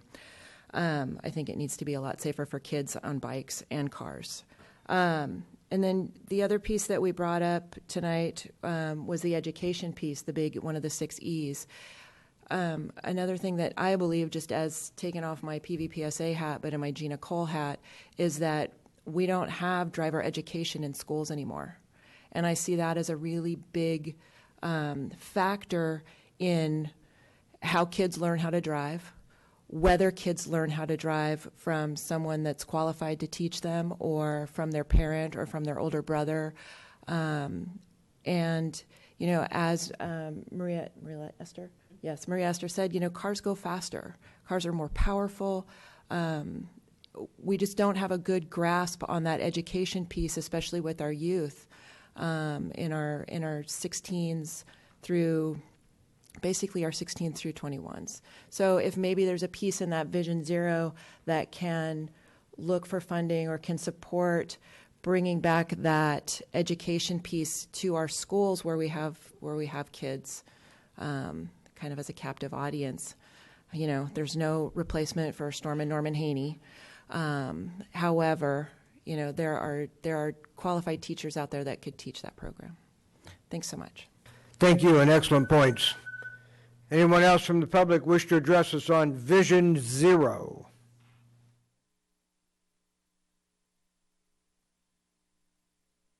Ton Kennedy again, Bike Santa Cruz County. I just want to thank the council, Mayor Hurst, for looking at this today, and I hope, of course, that you will adopt it. And I just wanted to say Watsonville is very rich in organizations working on getting kids involved and excited about active transportation. Here's just a few. The ROP Bike Tech program at Paro Valley High School trains high school students in bicycle mechanics, working to get them ready for careers in the bike industry. Our Earn a Bike program, which I already mentioned. Open Streets, of course. Ecology Action's Bike Smart program. The county's health service agencies' Ride and Stride programs. Trips for Kids here in Watsonville, Fitness for Life as part of PVUSD, Extended Learning, the Brown Berets Bike Shack, to name a few.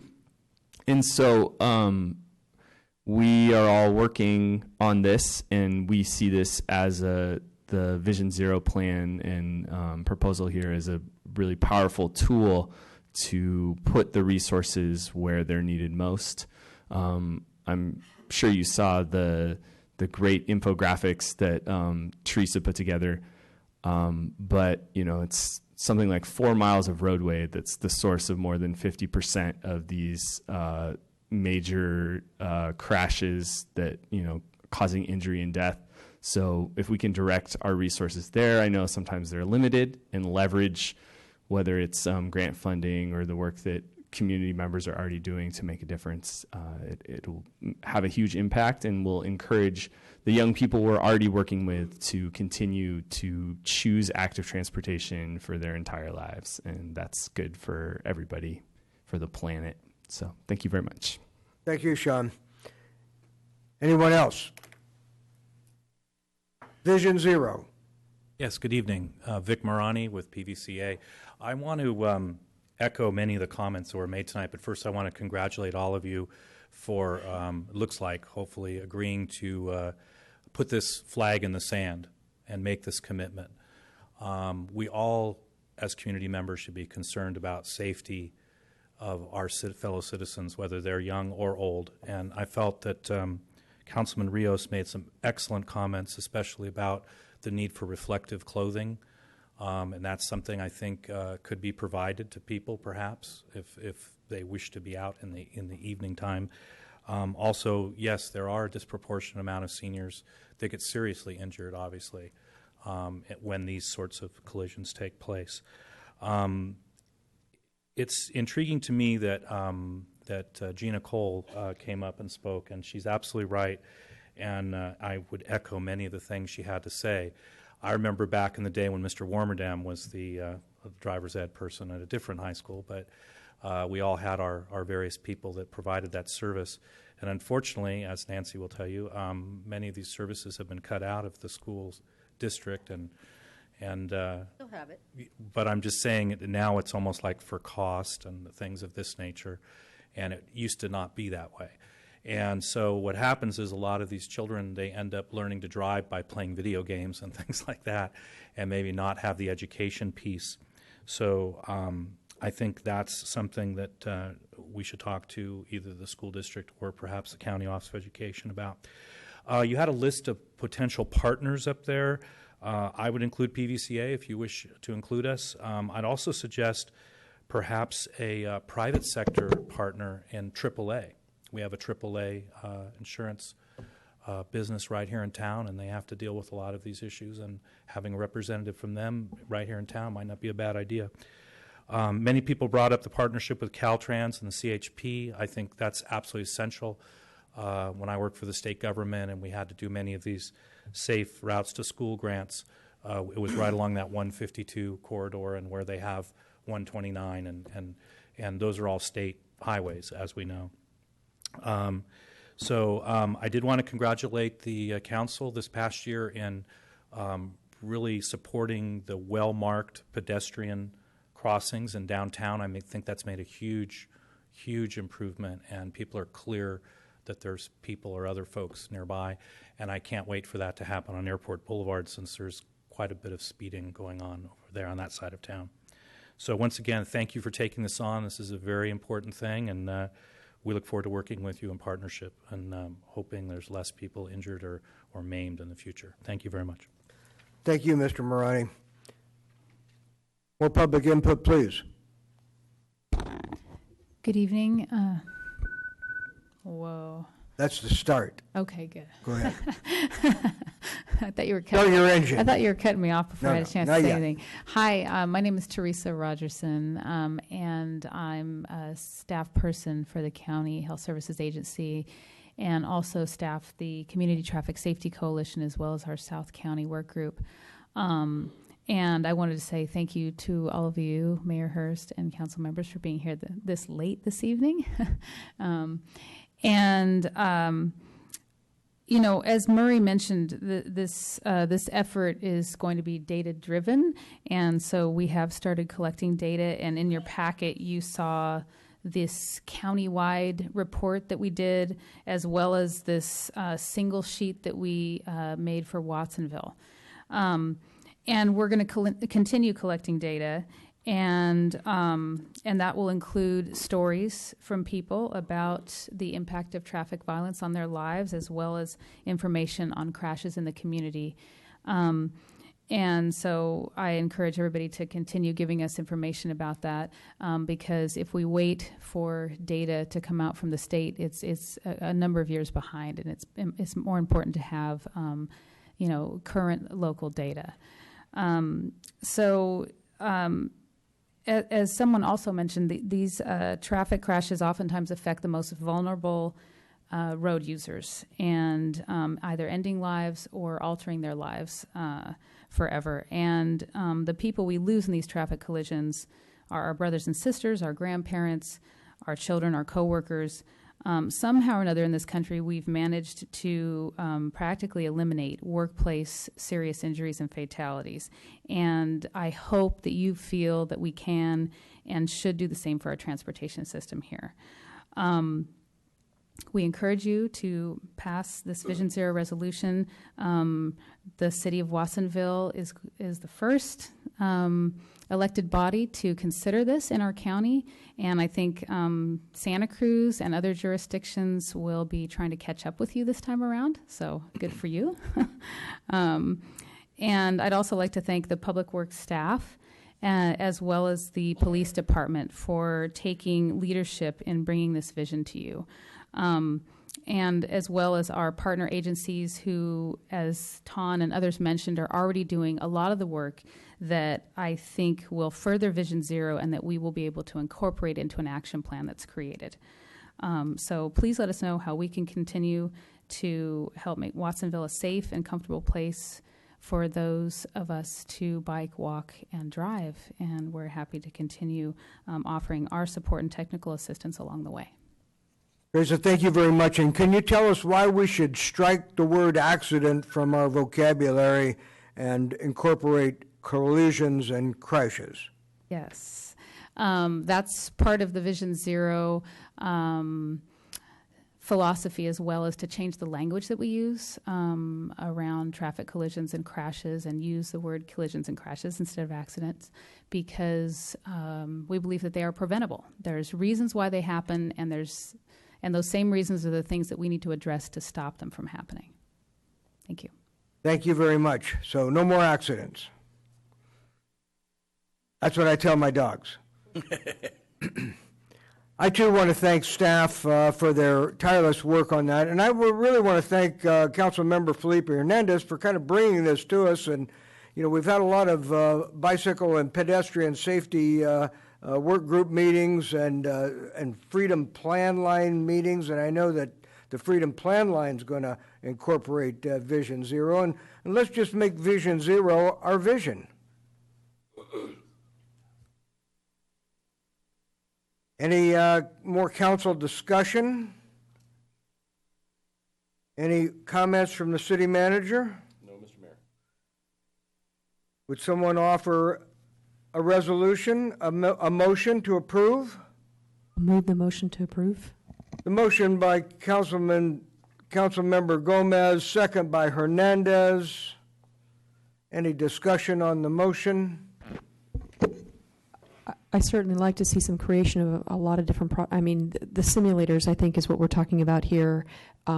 Education components when the kids are getting their licenses with their bicycles, and what do they do? Do they do like maybe a little questionnaire before they can get their license, of educating them? And there's a lot of different ways I think that we can be creative with the resources to get the word out on the proper way and the safety and what they need to be looking out for. They may feel that they're safe on their bicycle because they've got a helmet on and they're invincible, but they need to understand that even though they may be feeling what they're doing is right, to really be on the lookout for other things to prevent things like this from happening. Councilmember Bilicich. More of the same of what Trina said, but I think, too, the education piece is a component that really needs to be emphasized. Just because you're in a crosswalk doesn't mean you're safe. And I think sometimes what happens, people just walk off the crosswalk and, hey, I'm in the crosswalk. But if the cars are already there or going rapidly down the street, common sense has to be used. And I think we just all need to think about when we cross a street, the old thing, look both ways and the whole thing. And I think wearing reflective clothing is a good thing, because at night people are dark. They're in dark clothing. They cross that street and somebody's coming down. I don't care if it's Main Street, whatever street, there's a crosswalk. They can't see. So, people need to be vigilant on how they cross and when they cross and pay attention. So education is a key component. Councilmember Hernandez next, then Mr. Dutra. Well, I was certainly glad to see this on the agenda. It was a long time coming, working with the work groups.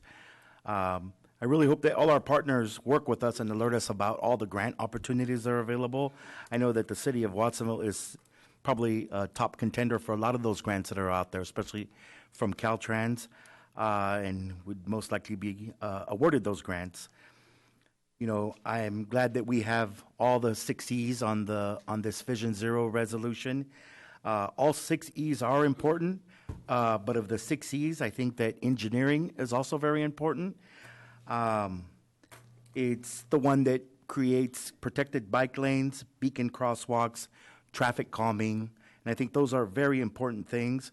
But I believe that we also have something else that's kind of on the verge of arrival. I think that, with Measure D, California's $52 million transportation plan, the different Caltrans grants that we're talking about, and other grant opportunities, all that will help us achieve our goals. This is certainly the right step in the right direction to minimize bike and pedestrian collisions and fatalities, so that eventually we'll bring it down to zero. So thank you.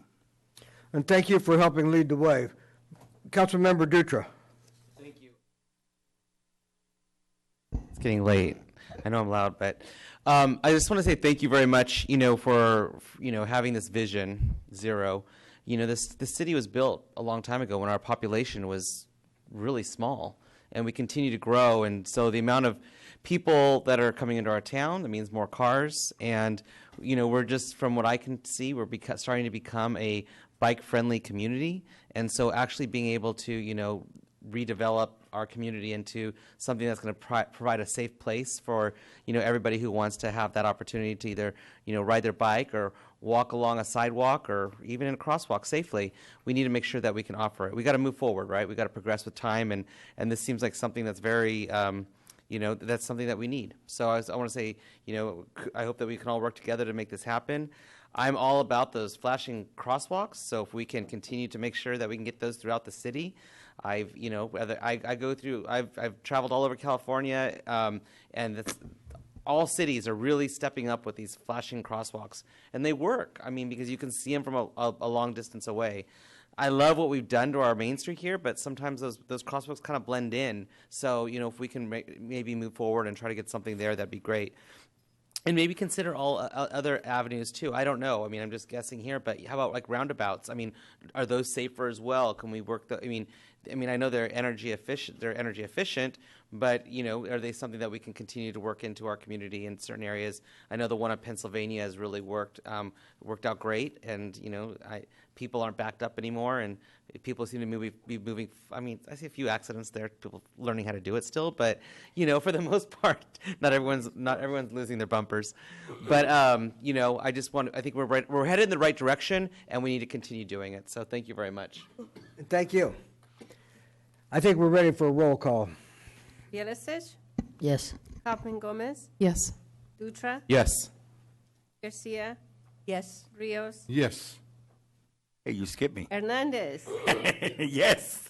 Rios? Yes. And Hurst? Yes, and so approved. And I want to thank staff for their patience and their vision. Thank you. Let's see if there's any requests for scheduling of future agenda items. And I believe that we have made some progress, and you've gotten an email about the evaluation process. So check your email. Dr. Bilicich. So I'll continue to say at every meeting, we need to look at the third fire station, paramedic station, whatever we're going to do. I would like an update on where we are. Thank you very much. Staff has got that. Councilmember Garcia was next. The governor signed 15 bills that addressed housing. I'd like you to report on how those bills will affect Watsonville. That's an excellent agenda item. Thank you very much. We get that housing update. Councilmember Kaufman Gomez. Yes, I'd like to see about us engaging with the health department for having the scores in the restaurants here, or what that process would take for us to be able to do it. It's effective elsewhere. I'd like to see if we can implement that here. Can we have some contact with the county health department? Councilmember Rios. I would like to get a report on our plastic bags. We're still banning them, or they're still being in use? Because you go to places and they still have them. You must be going to the wrong places. I went to Nob Hill, and they have plastic bags there. So They're the thicker ones. okay, That's the answer to your question. It's prohibited. you sure? Eh? Take it up with the manager. Okay. The store manager. It was pointed out to me, man. It was like somebody was with groceries, and they go, "Hey, how come your city got plastic bags?" I go, okay. Councilmember Hernandez.